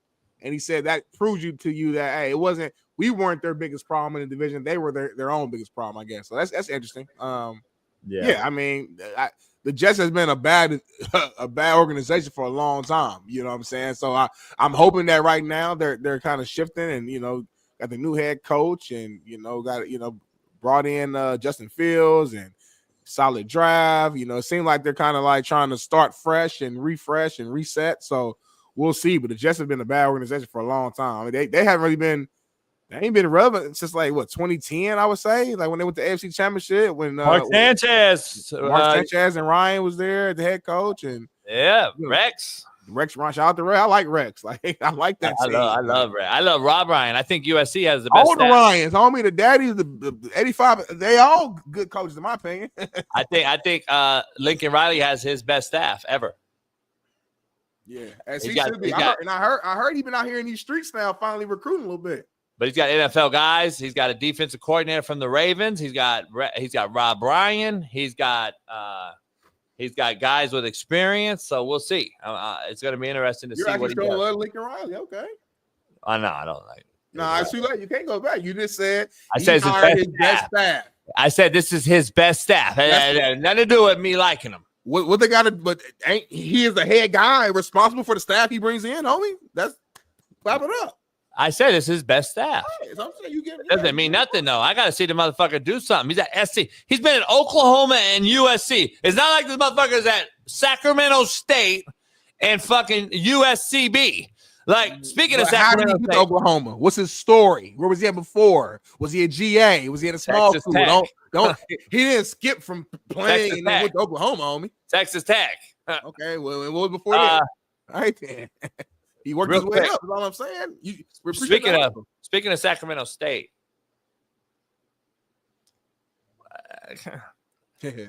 I don't get it, homie. Shout out to Shaq, homie. It's a joke. Shout out to Shaq. Break it down. I don't know what's going on. Shaq just agreed to become the men's basketball general manager of Sacramento State. It will be a voluntary role for Shaq, whose son Shaquille O'Neal also plays for Sac State under new head coach Mike Bibby, Sacramento Kings legend. And yeah, man, Bibby is forming a star duo as college GM and coach with him and Shaq. So, I mean, we've been seeing a lot of these big time name guys become like GMs of like certain schools or alma maters, etc. So I don't fully understand the role in terms of what they're actually doing. They're probably just funding the program, if I had to guess, and being able to use their name to be able to attract more recruits in. To me, that's what it is. That's called what it is. So shout out to Shaq, looking out for his son, trying to be able to help bring the biggest recruits, the money, the funds he can to the school, help out Mike Bibby, who he's cool with, and I have no problem with it. Hey, by the way, Steve came back in the show and was reading the comments. He said he did not realize what everyone's pissed off about. And I don't believe Steve says the word, but here's what he wanted Smitty to know. And he said to tell Smitty that if he offended anybody, he said, as a crouching tiger, he said, you guys don't realize that YN in our language is young ninja. So he said, that is what I mean. And that's what I say every day. So that's what he wanted you guys to know. So I don't know. I didn't even hear what he said. He's like, I didn't even realize it was a big deal. He goes, but let Smitty know that. As a crouching tiger, I guess the Asian population says young ninja, whatever the fuck that means. I guess young ninja is something else too for, I think that's like the bro term that I had my players saying bro on the team instead of the N word. So I don't know if you remember that or not, but that was a big thing for a while in about mid 2000s. We all said bro. Heavy. Nah, by the way, there was a big thing around the time like 2010, 11 when I started coaching. A couple of my brothers, my black coaches, like head coaches of other places that I knew were pushing that on their team. Say bro. Like Nate Turner played for me, played in the NFL. He was my whiteout coach. He used to push that on his whiteout room. Say bro. Interesting. But speaking of bro, we got a legend, man, popping in on the show. Can't thank him enough. USC Trojan legend, Colorado legend, and NFL legend. Second-round draft pick, national champion. Our main man, Lindell White, pops in, joins the show. Yes, sir. Appreciate you, man. How you doing, my guy? Man, I'm doing good. What's going on, Coach? Man, chilling, brother. Chilling, man. Been a while, man. I ain't seen you. I saw you in the hood. I saw you in the Nickersons, man. Back in the day, my boy Rico used to take Pete through there. What's going on, man? How you been? Yeah, that's a long time ago, man. But shit, I've been great. I can't complain about nothing, dog. Well, I can complain a little bit, man. My little brother Shador, they try to play my dog over the weekend. Hey, break it down. Let me hear it. Let me hear it, dog. Thank you, Linda. Please keep it real. Thank you. It's pleasure to meet you, brother. We've been arguing about this for 2 days. I want to hear it, though. Go ahead. I mean, from the bottom of my heart, like when you're watching football, right? I know a lot of us, including you two. I know y'all been watching football 10 plus 20 years, right? Yeah. When you looking at when you looked at the draft, it was only after the first round went by. Okay, I can get it, maybe.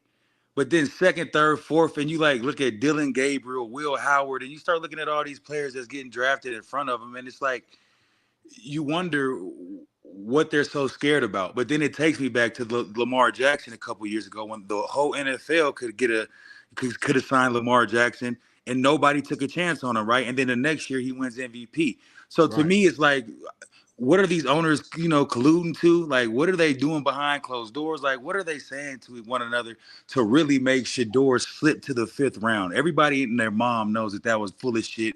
Everybody's up there on the draft board, the Mel Kiper, everybody's looking at it like it's full of crap, man. But for some reason, these coaches look like they just made a great draft pick, but in the 5th round, I'm disappointed in the whole NFL. I don't see how it happens. I mean, if you're afraid of the dad, considering how great he was, I don't understand like why you would even pick him anyway. So I don't know. Yeah, Jason, go ahead. You want to respond to that? Well, I agree with everything he just said, so ain't no point in me even chiming in. Yeah, of course you do. Of course you do. I disagree. I just don't think he was that good. That's just been my take for 2 years, though. But I've also said this whole class is, in my opinion, ass as far as quarterback go. So I'm not a Jackson Dart guy. I'm not Milroe guy. I'm not any of them. So I think the class is bad overall. Did I think you would go that far? No. But Jason, okay, the class is brown. I mean, it was horrible, right? But then when you look a couple years ago, look at the Zach Wilson. Look at that draft class, and look how many quarterbacks went in the first round of that draft, right? Look how shitty all of them are. Ain't none of them on a starting roster. Ain't none of them. I mean, maybe was it Lawrence? Maybe the only one that's I think so. And he's still on the same team. Yeah. But if you look at his stats consider that he's a backup quarterback as well. But he just got paid being starter money again too. So. Go ahead, let me ask you though, like you got drafted in the 2nd round and the running back position as far as it's short-lived and the shit that the NFL's undervalued at running back, in my opinion. And now Saquon hopefully has it back cracking, and maybe there's some cats that get back interested in the position. CMC got hurt, but before that he got paid, and it was running back again, maybe, right? And balled out last year, right? And Derek, yeah. So every year matters though, right? Like that year was shitty as well, but those guys needed QBs way worse than this class. There's only 5 teams that I looked at, and that's not even including the Steelers, because I think they're banking on Aaron Rodgers coming to them. Yeah. So really 4 teams needed a Q though, versus the last few years, like last year, 6 went in the first, 10? But even if you waiting on Aaron Rodgers, why not draft Shador? Let him learn from Aaron Rodgers. And then, because we know Aaron Rodgers has, a year, maybe 2 years left in his tank at the maximum. You let him learn from a vet like that, then you shift it over to him. I completely understand when you say that the draft in the quarterback room, it wasn't that high, right? I completely understand that. But when you reach for Trey Lance, when you reach for the Zach Wilsons, when you're reaching for some of these guys, and then you see a guy with a pedigree like Shador Sanders, where not only his dad, is the elite of the elite, right? Like you see a kid that wants to be legendary just like that. For me, it's a big takeaway, because it's like I don't understand where the disconnect is. It's like LeBron James Jr. and LeBron. It's like when you see your dad being that great, how can you not say that this kid maybe not one day won't be great based on what his dad has already put out there? Is what I'm saying. Let me ask you, what about all the shit that's floating around that the cat had horrible interviews, and we got a guy that's on our show that hosts a Colorado show, played at Colorado, Matt McChesney, who played for the Broncos and the Jets and the Dolphins, and he came out and was like, he's talked to some GMs. I've talked to a few boys of mine who coach in the league right now, and they were like 20 teams plus took them off the board from the time that the college season ended. From the combine, all the shit that he didn't do, and all the shit that said, I don't go by he say, she say. I'm just going by what if because you got drafted, how it is to be blackballed and all that shit. What is that? How does that equate? Like, what if that shit's true? I mean, well, it doesn't even have to equate, JB. Like, for real, what's crazy about the draft is that once there's a whisper of anything, everybody runs with it. It could be true, it could be not true. It could be weed, it could be girlfriends, it could be money, it could be anything. And all of a sudden your draft stock falls, right?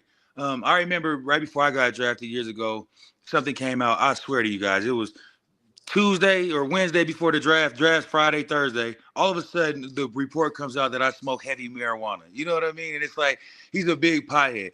And it's crazy because, like, it can't come from nobody else other than somebody that you used to be playing with. Right. You know what I'm saying? It had to, right. It had, like, it's like one of the coaches, one of the ADs, like somebody from the university let it out. That's crazy. I mean, I have my ideas for sure. You know what I mean? It's probably usually one guy. You know what I'm saying? It's usually the head coach, but then when it's like your head coach is your dad in this instance, you see what I'm saying? How it goes? It goes like it's not that they were afraid of Shador. I get that they're afraid of Dion because of how open he is with, like, oh, my son may not be wanting to play there, or if I can do something for my son. And it's no different than when the Manning brothers, when his dad came out and said, oh yeah, he's not playing for you guys. But back then it was like, oh, okay, I can see what you're doing for your son, and that's a great dad for your son. But when Dion's like, hey, this is what I want for my son, then all of a sudden it's a bad problem, or he's overconfident and cocky. I don't understand the difference. The only difference with that comparison is, in my opinion, and I just brought this up with Smitty yesterday, Archie didn't do that until draft day, though. Dion's been doing it for a year. But the fact of the matter is, draft day or not, is that once it was open and the floodgates open, we knew exactly what Archie was thinking. Just because he thought about it the day of, and he basically told the league, he told the Shield, no, this is what you're gonna do. Y'all not gonna do it. I'm gonna do it. So it's amazing that still, okay, no matter if it's the same day or 3 months before, how can somebody still dictate where their son is playing and nobody calls them on their shit? I don't get it. Yeah, no, I agree with that part.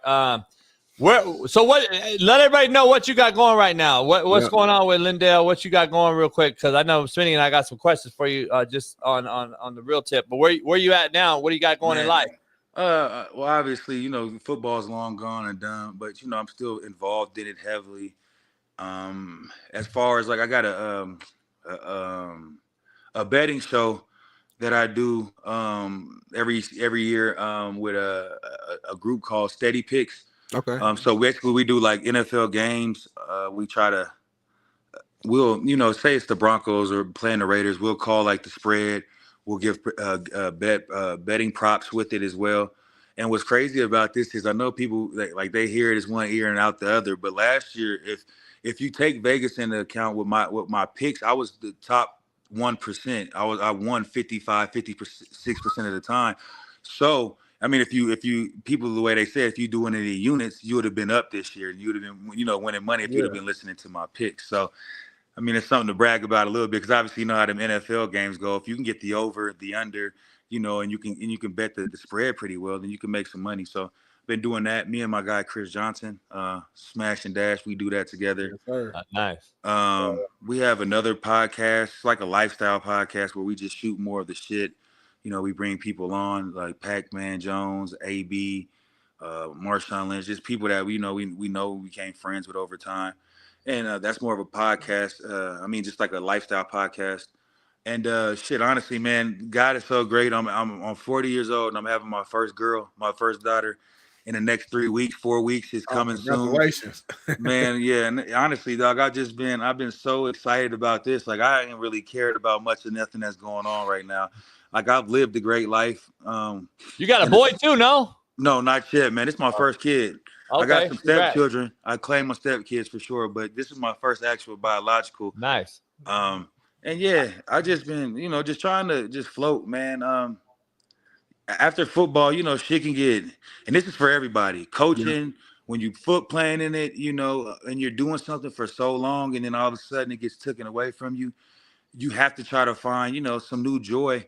And it's not always that easy. You know what I mean? It takes, for me, I'm 40 now. I stopped playing football around 30-ish. So it's taken a long 10, 11 years to try to find that next space, where I can just cruise into life and just be happy. But I think with my girlfriend being pregnant and with my daughter coming, I haven't seen this much like clarity in a long time, dog. So like, I'm thankful, for the trials and the tribulations, but I'm ready to just coast and just, I don't know, man. I do some entrepreneur stuff and marijuana and stuff.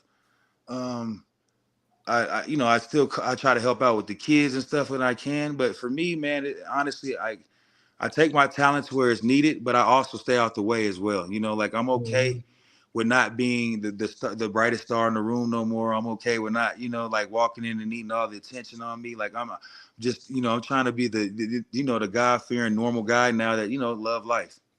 No you doubt. look happy, brother. I'm gonna say that. And I know we just our first time even meeting, but I could just the way as you're talking about your daughter who's on the way and your life, you seem like you just at peace. I think that's the thing is any man that that's what we search for is peace. So hey, Smitty, before you ask the question, I don't know, man. So my daughter's 28. Okay. And I'm 49. So I almost wish I went your route. Yeah. Yeah. If I'd have known what I know now, because I don't really have a relationship with her, but I'm like, dog, if I know what I know now. Yeah. I think first of all, I love her baby mama wouldn't have been a stripper. But anyway, that's a whole nother story. Yeah. I understand, man. Hey, I could have been like that too. I know back in my days, I was hanging. I could have had a whole bunch of stripper baby mamas, man. I might have some. Knock on wood, right? Knock on wood. Yeah. Hey, Lindell, real quick for Smitty asked you, I got the first question I got real quick. Is you and Reggie the best backfield ever in college football? Woo! I would, for me, this is me personally speaking, and I'm a football buff. I would say yes. Considering what we've done, for it's not 1 year, 2 years, it was the 3-year run. Considering we had that don't happen no more, huh? And that's the thing, man. Because when you go back in our days, you had the Ronnie Browns, the Felix Jones, Cadillac Williams, yep. Yeah, you had they had what's the other Brandon Jacobs was still around there or something. Yeah, JUCO product, Coffeyville. What's the people out of we're not the Auburn. You had Arkansas with all the running backs. Madden and Felix Jones. Right. But what is funny about this though, JB, is like we were kids that came in and we knew that you had to wait to grind it out. Like it was like some kids would come in and be like, okay, yeah, I want to start. You had the APs that would come in and start right away. Yeah. But a lot of us would go into school and we knew that like, hey, you gotta get some burn. And I don't mean like clock burn. I mean that means coming from the coaches, that's coming from the older people. It's like you gotta understand what's going on with this university before we just throw you in it. No disrespect now, obviously it's all about the money. So I don't think it's ever gonna be touched because there's never gonna be a back or two backs at one school that's going to compete like that amongst one another and try to bring the best out of one another. Now it's like, hey, if I'm on the bench and I don't like it, I'd rather go to, I don't know, Arkansas State and start. And to me, that's out of the question. I mean, when I was a Trojan, I was there for a reason. It's funny because I have these arguments with Mark Ingram and just other people from around the world that has great universities, right? And they talk so much shit, but then I start getting into my bag about my university.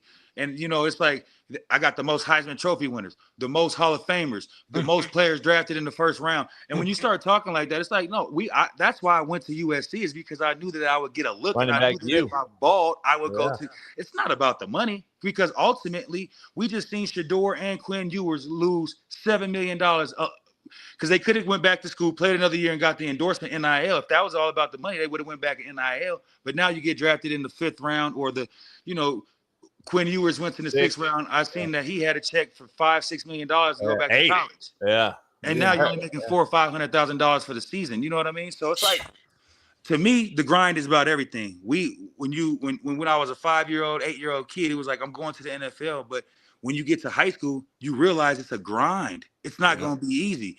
And once you realize that, like, that's the grind about it, like, then you fall in love with it. And I think that's what kids are getting out of now. They think that, okay, fuck the grind. This kid's in front of me. Let me transfer it to another school and make it easy on myself. It's like, no, man. Nah. Like, usually when you see that, when you're playing behind, just like Archie, watch how great Archie Manning really is, because like he's the only player from his class that never transferred. Which is, are y'all kidding me? We're not talking about kids that got to go to junior college and then go back up to get right. These kids are just leaving schools, making $500,000. Go transfer to another school making it, and then they don't want to pay the money back, and you never played it down at the other school. To me, it's just, this shit is ridiculous. It is, and that's a great point because I'm gonna ask you because we got a staple on every year during the football season. Trent Richardson comes on our show every year, and he talks about the same shit, like what he had in that backfield room and that room. Yeah, you know, all those legends that were there as well. Lacey and fucking Ingram, all them. Yeah. He had all those dudes, and then Derek came later, but he was like the same shit as you. Alvin Kamara. Who'd you had? Kamara. You had who? You had though. Yeah. You had Steph. You had Stephon. We had Stephon. It was Gable. When I first came in, Herschel Dennis was the number one running back the year before. Yeah, Long Beach So Poly. then I come in, it's Reggie Bush, the number one running back again that year. Myself, it was Chauncey Washington. Yeah. And then the next year, we had Stephon. Then they brought in, what's the dude's name? Rest in peace, my brother. Damn. Joe McKnight. Yeah, Smoking Joe. So and that's just and then CJ Gabriel. That's how it was. It was like you would get the new running backs, but everybody knew. Bradford too. Oh yeah, AB, exactly. I had so many that he forgot. Yeah, but that's when you go in, you know, we knew it was like, okay, Hurst was the guy, but Hurst was also from Poly. He was the only running back taken the year before, but he had already knew like what Malaifu McKenzie and Justin Fargas and those guys had like instilled into us. So when I go to spring ball and you see Herschel Dennis, there's like two other running backs out there, but he's the guy and he's taking every snap and he's showing you like, you know what I mean? And then shit, the year we get there, from him losing his job and him still being a professional and still showing us and still being first in every rep and, you know, just busting his ass the whole time, like that shows you character. And it shows you like, okay, this guy was the number one guy before us. He's not playing, but he's still doing everything in his power to nurture us in a sense and to give us everything that we need to be great. You know what I mean? Instead of him saying, man, fuck this shit, I'm going to UCLA or I'm gonna go to Fresno and leave. Like, no, he stood through that shit and taught us. And I don't know. I think that shows so much more character. It shows so much more in life, man, because we all know as soon as the football life is cut off and you know, you're not getting the joy from it, not even joy. Like when you're not getting the fruits and labors from being a football player no more, and you have to become a regular person. We all know. Yeah. This is just like football when you ain't starting. What are you going to do? You know what I mean? Work, how you figure it out. You gotta figure it out. It's not. I can't transfer high schools or states. I can't say I'm transferring to, I don't know, South Dakota and go make different money. Hey, Lindell, how about UCLA? Like, what the fuck? These cats went from UCLA to SC back to UCLA. I almost, and I'm a UCLA guy growing up in LA. Yeah. I'm like, hell no, would you ever leave be a Bruin, then a Trojan, then be a Bruin again, or vice versa? Like, what? Well, Bama, same thing with Bama, right? The guys will leave Bama, go to Auburn, leave Auburn, go back to Bama. It's like, what the hell? The game is fucked up, homie. I'm just being real. It's the craziest shit. One kid, even one of the receivers this year from Texas, he left Alabama to go to Texas to raise his stock, and he went undrafted. Isaiah Bond, and he's a baller.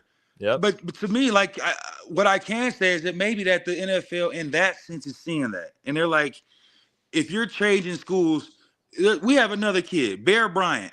No disrespect to the kid, he's a baller, man. I respect it, and I hope he goes far in life. But if you look at his stats from the time he was a freshman in high school to now, he has literally changed a school every single year from high school.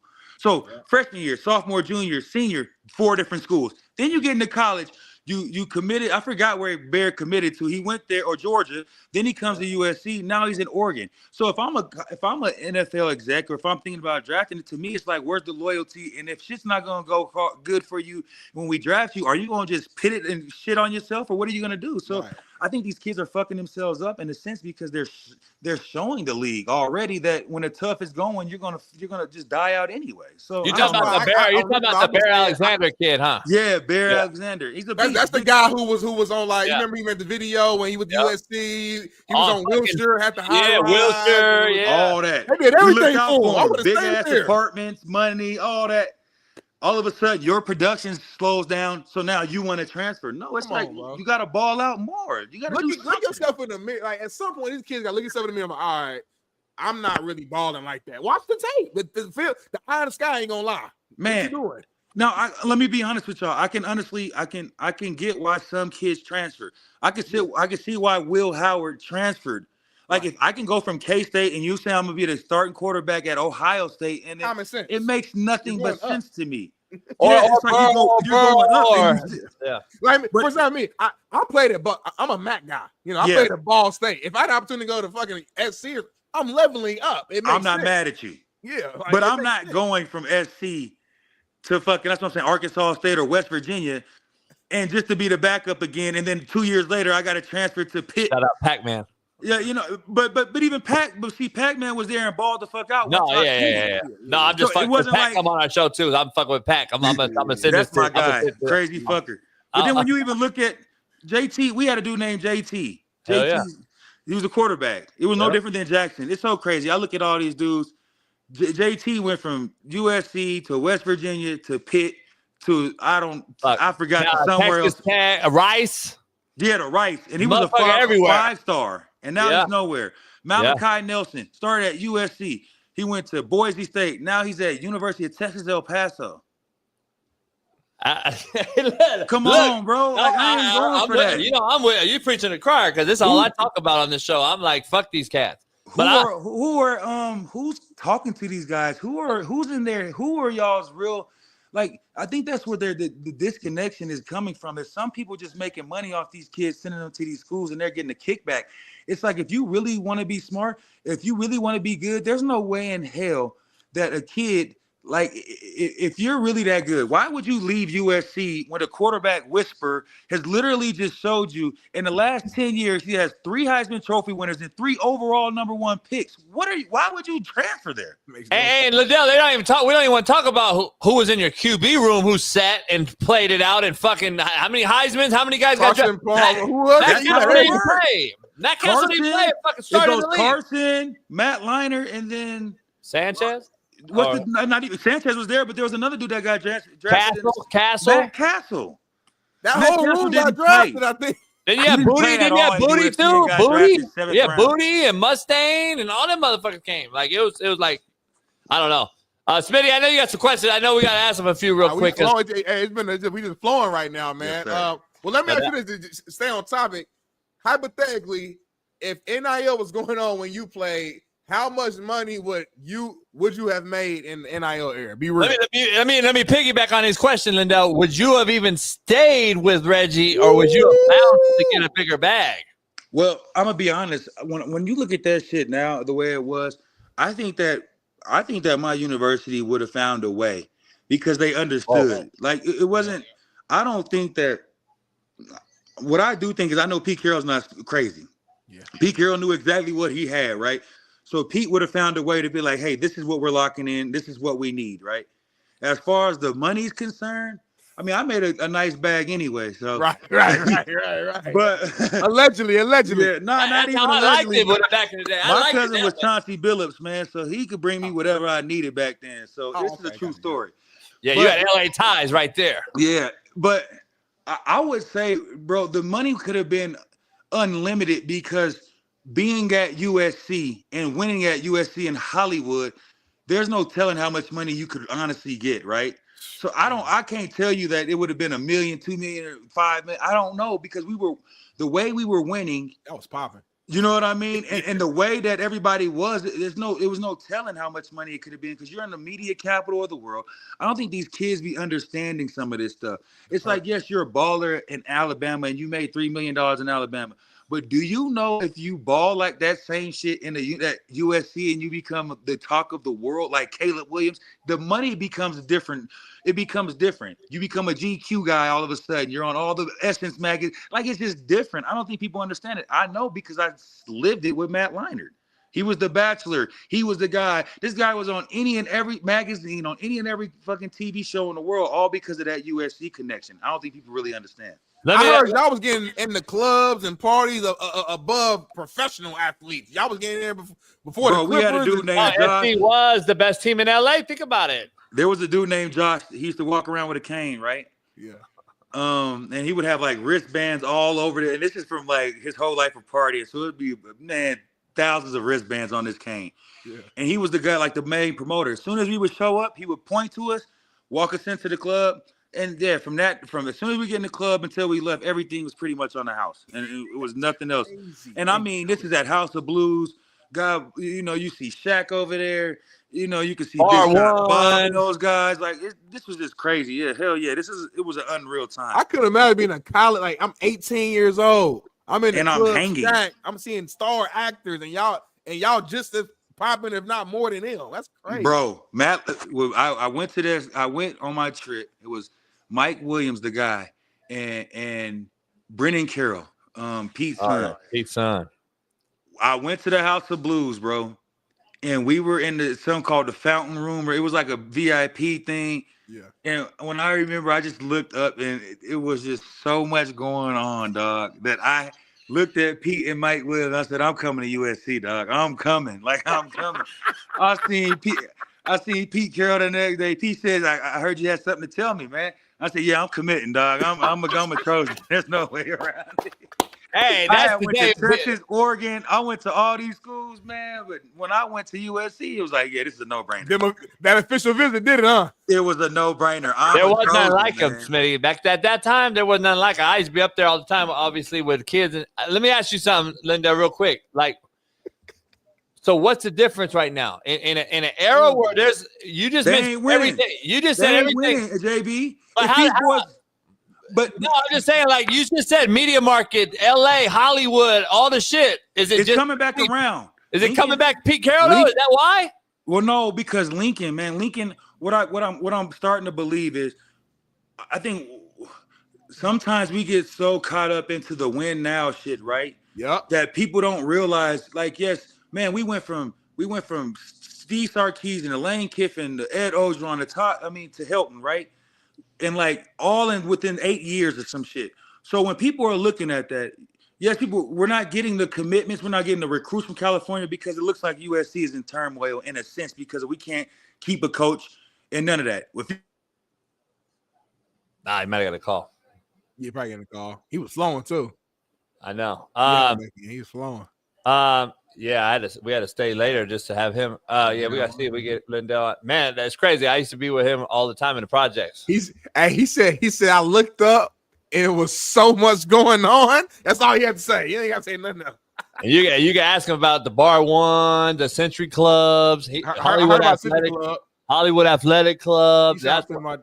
That's when it was all. That's when it was like SC ran that shit, know me? Like crazy, man. I just can't picture myself in college. You got a call. Hey, I was telling him, I was like, Hollywood Athletic Club, Century Club, Bar One, all that shit back then was you guys ran that shit. Yeah, it was, dog. It's just now being 40, and this is why I can honestly say I'm ready for the next chapter in kids and stuff. It's because, bro, I literally lived a life that 2 lives. I know people be asking and saying like, "Oh, what have you done?" And it's like, bro, when you literally are in Hollywood and it hasn't changed because of the imprint. And that's what I mean about winning.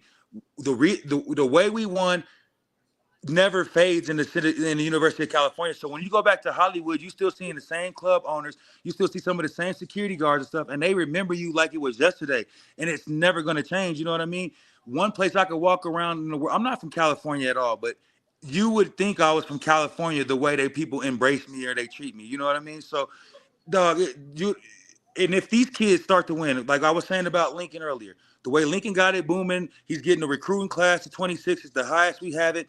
He's been our coach for 4 years now. People are starting to believe in it. And it's like, once you believe in something, it starts changing a little bit. Now, when he starts winning with that, let him have like one of them years this year where we might fuck around and be in the college football playoff. I guarantee you will see like how USC, or it's only 2 schools that get talked about the same. It is Notre Dame and USC. Those are the 2 biggest universities in college football. I know people think like Alabama and all that, but when you think about it, it's USC and Notre Dame.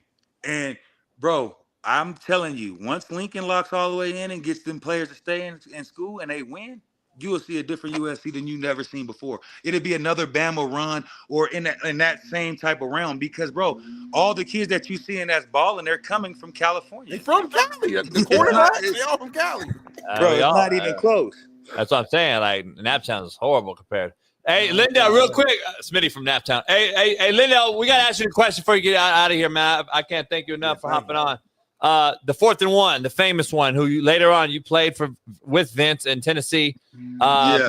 that particular play, would you have whatever go behind the scene? I've asked Pete in person. We've all these things. Would you have preferred to have Reggie on the field? To the common fan out here who fucking thinks they know offense and what the fuck. I love when I hear all these fucking dick writers who don't know shit about football. But break it down real quick, because Norm Chow, obviously, you know, Pete having the influence on the defensive side, but still on the offensive side, because I knew the real. Where are you at with that whole play and how it transpired?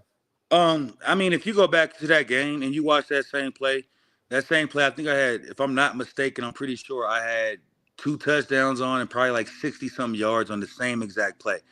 So it was just power, wasn't it? Yeah, it was a 26 power. We have been murdering them all day on the thing. But, I mean, when you look at it from now, of course, you can probably go back and say, why didn't we have somebody go in motion, or why didn't we do this or that? But it's always that 22. Because during that game, when we get called to the sideline and Pete Carroll's like, what play's been working? And he looks, he's like, this is the play. Yeah. Lindell, go get the 1 yard. I know you can do it. You know what I mean? Yeah. God bless the dead. My guy, Fred Matua, you know, he came on the pool.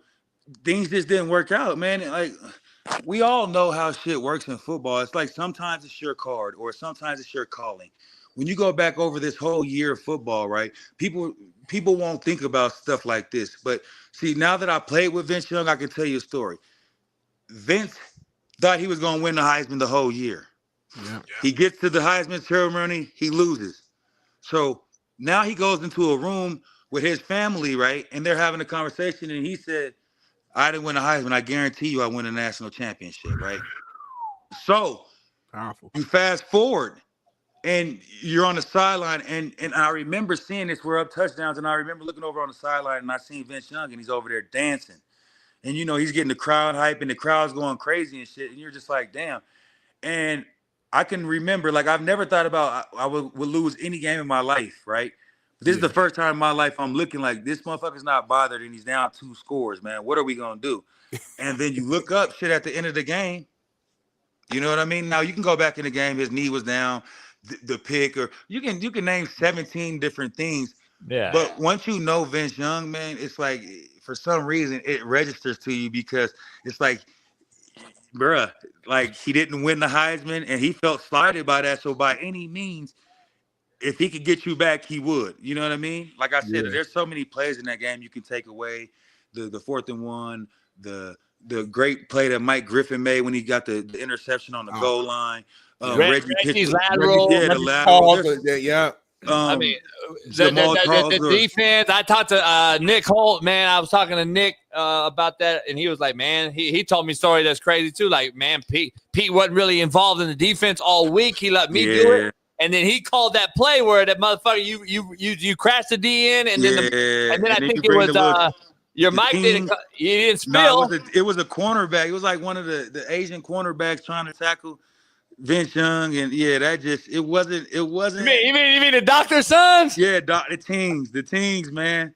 And you know what's crazy about the teams? I have been knowing the teams since high school, man. We did a camp basket together. Yeah. And so I've been knowing them for years. And you don't know they had there were 2 Asian cats that played because the daddy moved I wouldn't doubt it. The motherfuckers was fast and strong as hell, so it makes sense. You know what I mean? Like it was ridiculous, dog. Hell yeah. That was the same doctor that got Terrell Owens to play in the Super Bowl with the frat. Like that was the doctor. Oh, with the broken. They dad.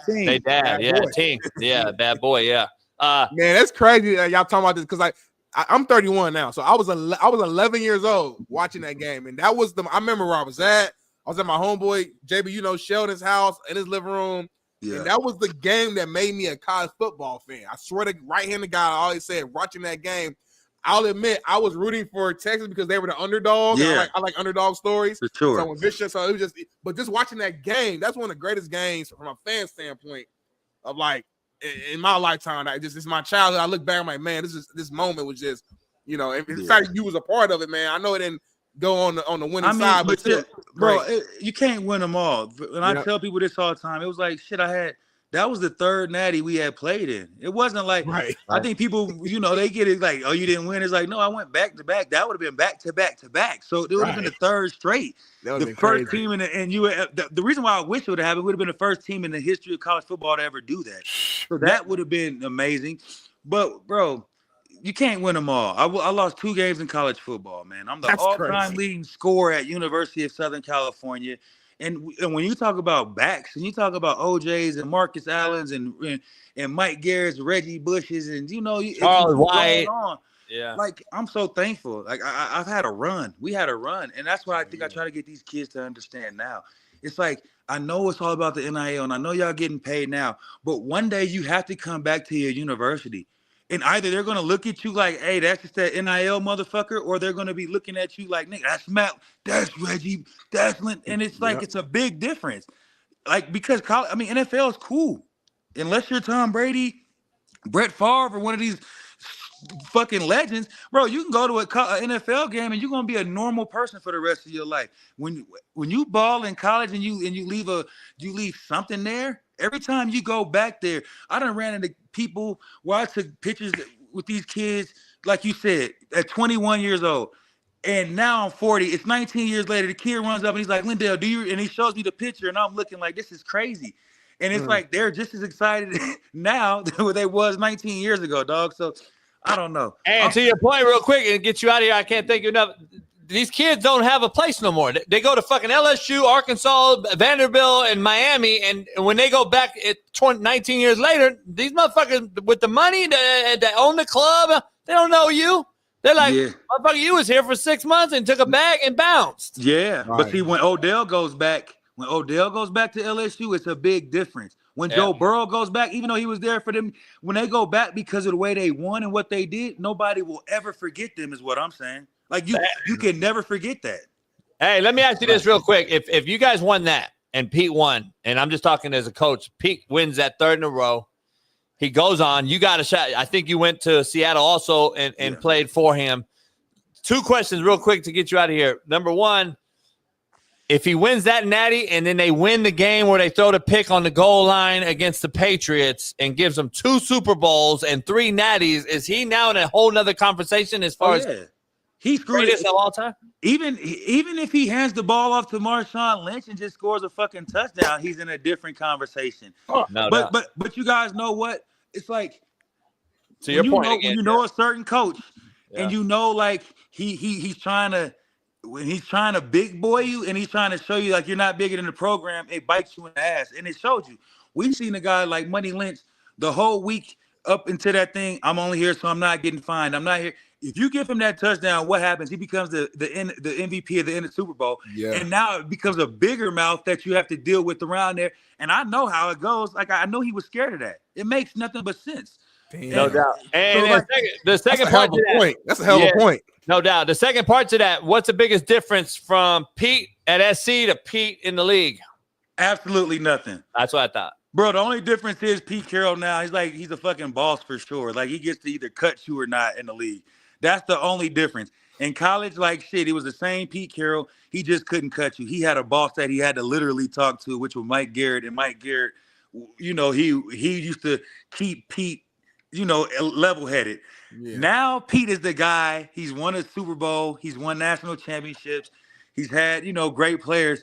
And I think he does go into Vegas with a little bit different approach because he knows that his shit does stink now and that your ass can be replaced. You know what I mean? Yeah. When you're the guy on the top of a throne for so while, you know this, JB. He's like, I don't have to change my coach style. This is what I'm either you're gonna change to me and that's what it is. Any older, yeah. Yeah, but it's like now it's like the game is changing. We all know that, man. It's been when you were a coach of Seattle with the Legion of Boom, those guys are out of the league now. Yeah. So let's be real. Like, it's a different ball game now. So we'll see. But if anybody can do it, man, Pete Carroll, he is the ultimate, like, he's a finesser. So he'll know how to finesse kids and get those kids to play for him. I think that they made a great decision with him out there. And if anything, I think that what they did was probably do a great bridge because they probably know that Pete's not going to be there for a very long time, but they do know that he'll get the program and the organization to where it needs to be for whoever the next guy may be. So super last question, because I know we over time. Yes, 04 USC Trojans, 01 Miami Hurricanes. Who's better and why? I mean, if we're talking about college football, I'm going my Trojans. See, what people try to get into is they always want to say that 01 came because now once it's over and said and done with, they talk about all the Hall of Famers in that class. Right. I respect that, and I get it. Now, the Hall of Fame, as far as the Hall of Famers, yeah, I'll give you that. But if we're talking about just football and stats, if you go look at my stats, I have more touchdowns than 3 of their all. Was it who? I've already did this. McGahee, Clinton Cordis. I had more touchdowns than them in college combined. So what are we talking about? I think it was those two in Gore, wasn't it? Yeah, and I think if you go look at my stats, I promise you in my college career, I think I had more touchdowns than all 3 of them combined. Fuck it, cook. You know what I'm saying? So, yeah. Talk about it. And I think the only problem we have on that team is Shaun T. And then what's the dude's name? My guy from the Houston Texans. Was Darnell being on that team? Yeah. So they got Dre Johnson and I'll say my guy, rest in peace to the Sean Taylor, one of the greatest football players I've ever seen play football. I can't lie. But I think it would have been a bang out. That same team lost to fucking Ohio State with Maurice Clarett now. So I'd be like, hey, it's not about all the people that's on the team. It's about that day. And everybody knows sometimes the best team doesn't win on that day. Yeah. And I believe you had, if I'm looking at this correct. Oh, no, this NFL. I'm sorry. I was trying to find your USC stats. Yeah, see, the NFL, they got me. I can't front. The NFL, the Miami boys, I'll give them that. I'll talk to Gino all the time, which is I call him Gino, man. He's the linebacker from what's his name, DJ Williams. DJ. So I talk to DJ, and we talk about it all the time. But then they always want to point out, well, we have Hall of Fame, and I respect that. But I'd be like, y'all the same team that lost to Ohio State too, with them same players. So it's like you can lose, you can still lose. Right. Yeah. No doubt. We had two Heisman Trophy winners on the same team. We had Biletnikoff winners. We had Mackey Award winners. We had that's what I'm saying. And then if they want to do that, you got to remember Clay, Ray, Tupou. all those these were freshmen when we were balling. So that's what I'm saying. If we're gonna say that, give us those 3 linebackers because I know that y'all's offense would have did shit. All them, Cushing. Yeah, and that's what I'm saying, bro. And Tupou. Come on, too, man. right? And Loftus and Tupou. We had a on. I think people just think that they would have came in there and just whooped us. Like, what were they gonna do on offense? I don't even know that quarterback. Ken Dorsey would have got his ass ate. Man, stop playing like that, Paul. You had Big Sam, Big Keith Rivers, and Cedric Ellis. Come on now, these are first-round draft picks, and that's what I'm saying. I think people just forget how good we really were. In that too loaded. Like it was like. Your 4th string guy were like real ballers. Yeah, they weren't even playing in the game versus Texas. They didn't get to ball until 2 years later when they became the juniors and seniors. That's crazy, bro. No doubt. Man, hey, man, I can't thank you enough, brother. We got to have you on again, man, soon. Where you at? You out here or out there? I'm out in Colorado right now, but I travel to Florida, and I'll be out in L.A. soon, man. Whenever y'all need me again, just let me know. Hell yeah, we'll have to hook up, man, for sure. I appreciate you, Lindell. Stay safe out here, man. Much love. I appreciate y'all. Fight on. UCLA trash, and so is Notre Dame. Much love, brother. Peace. Man. That's one of my favorite all-time guests right there, man. Energy, kept it real about Shador, everything, man. That was wrong. That was worst thing. Has made it the worst interview. Yeah, great take about Shador. Great take about Lincoln Riley. Lincoln Riley take was great. Like everything else was great except the fucking Shador take. And then Lincoln Riley was a great take too, though. He believes in him. I like all that. But love him though. All my boys watching the show, they're like,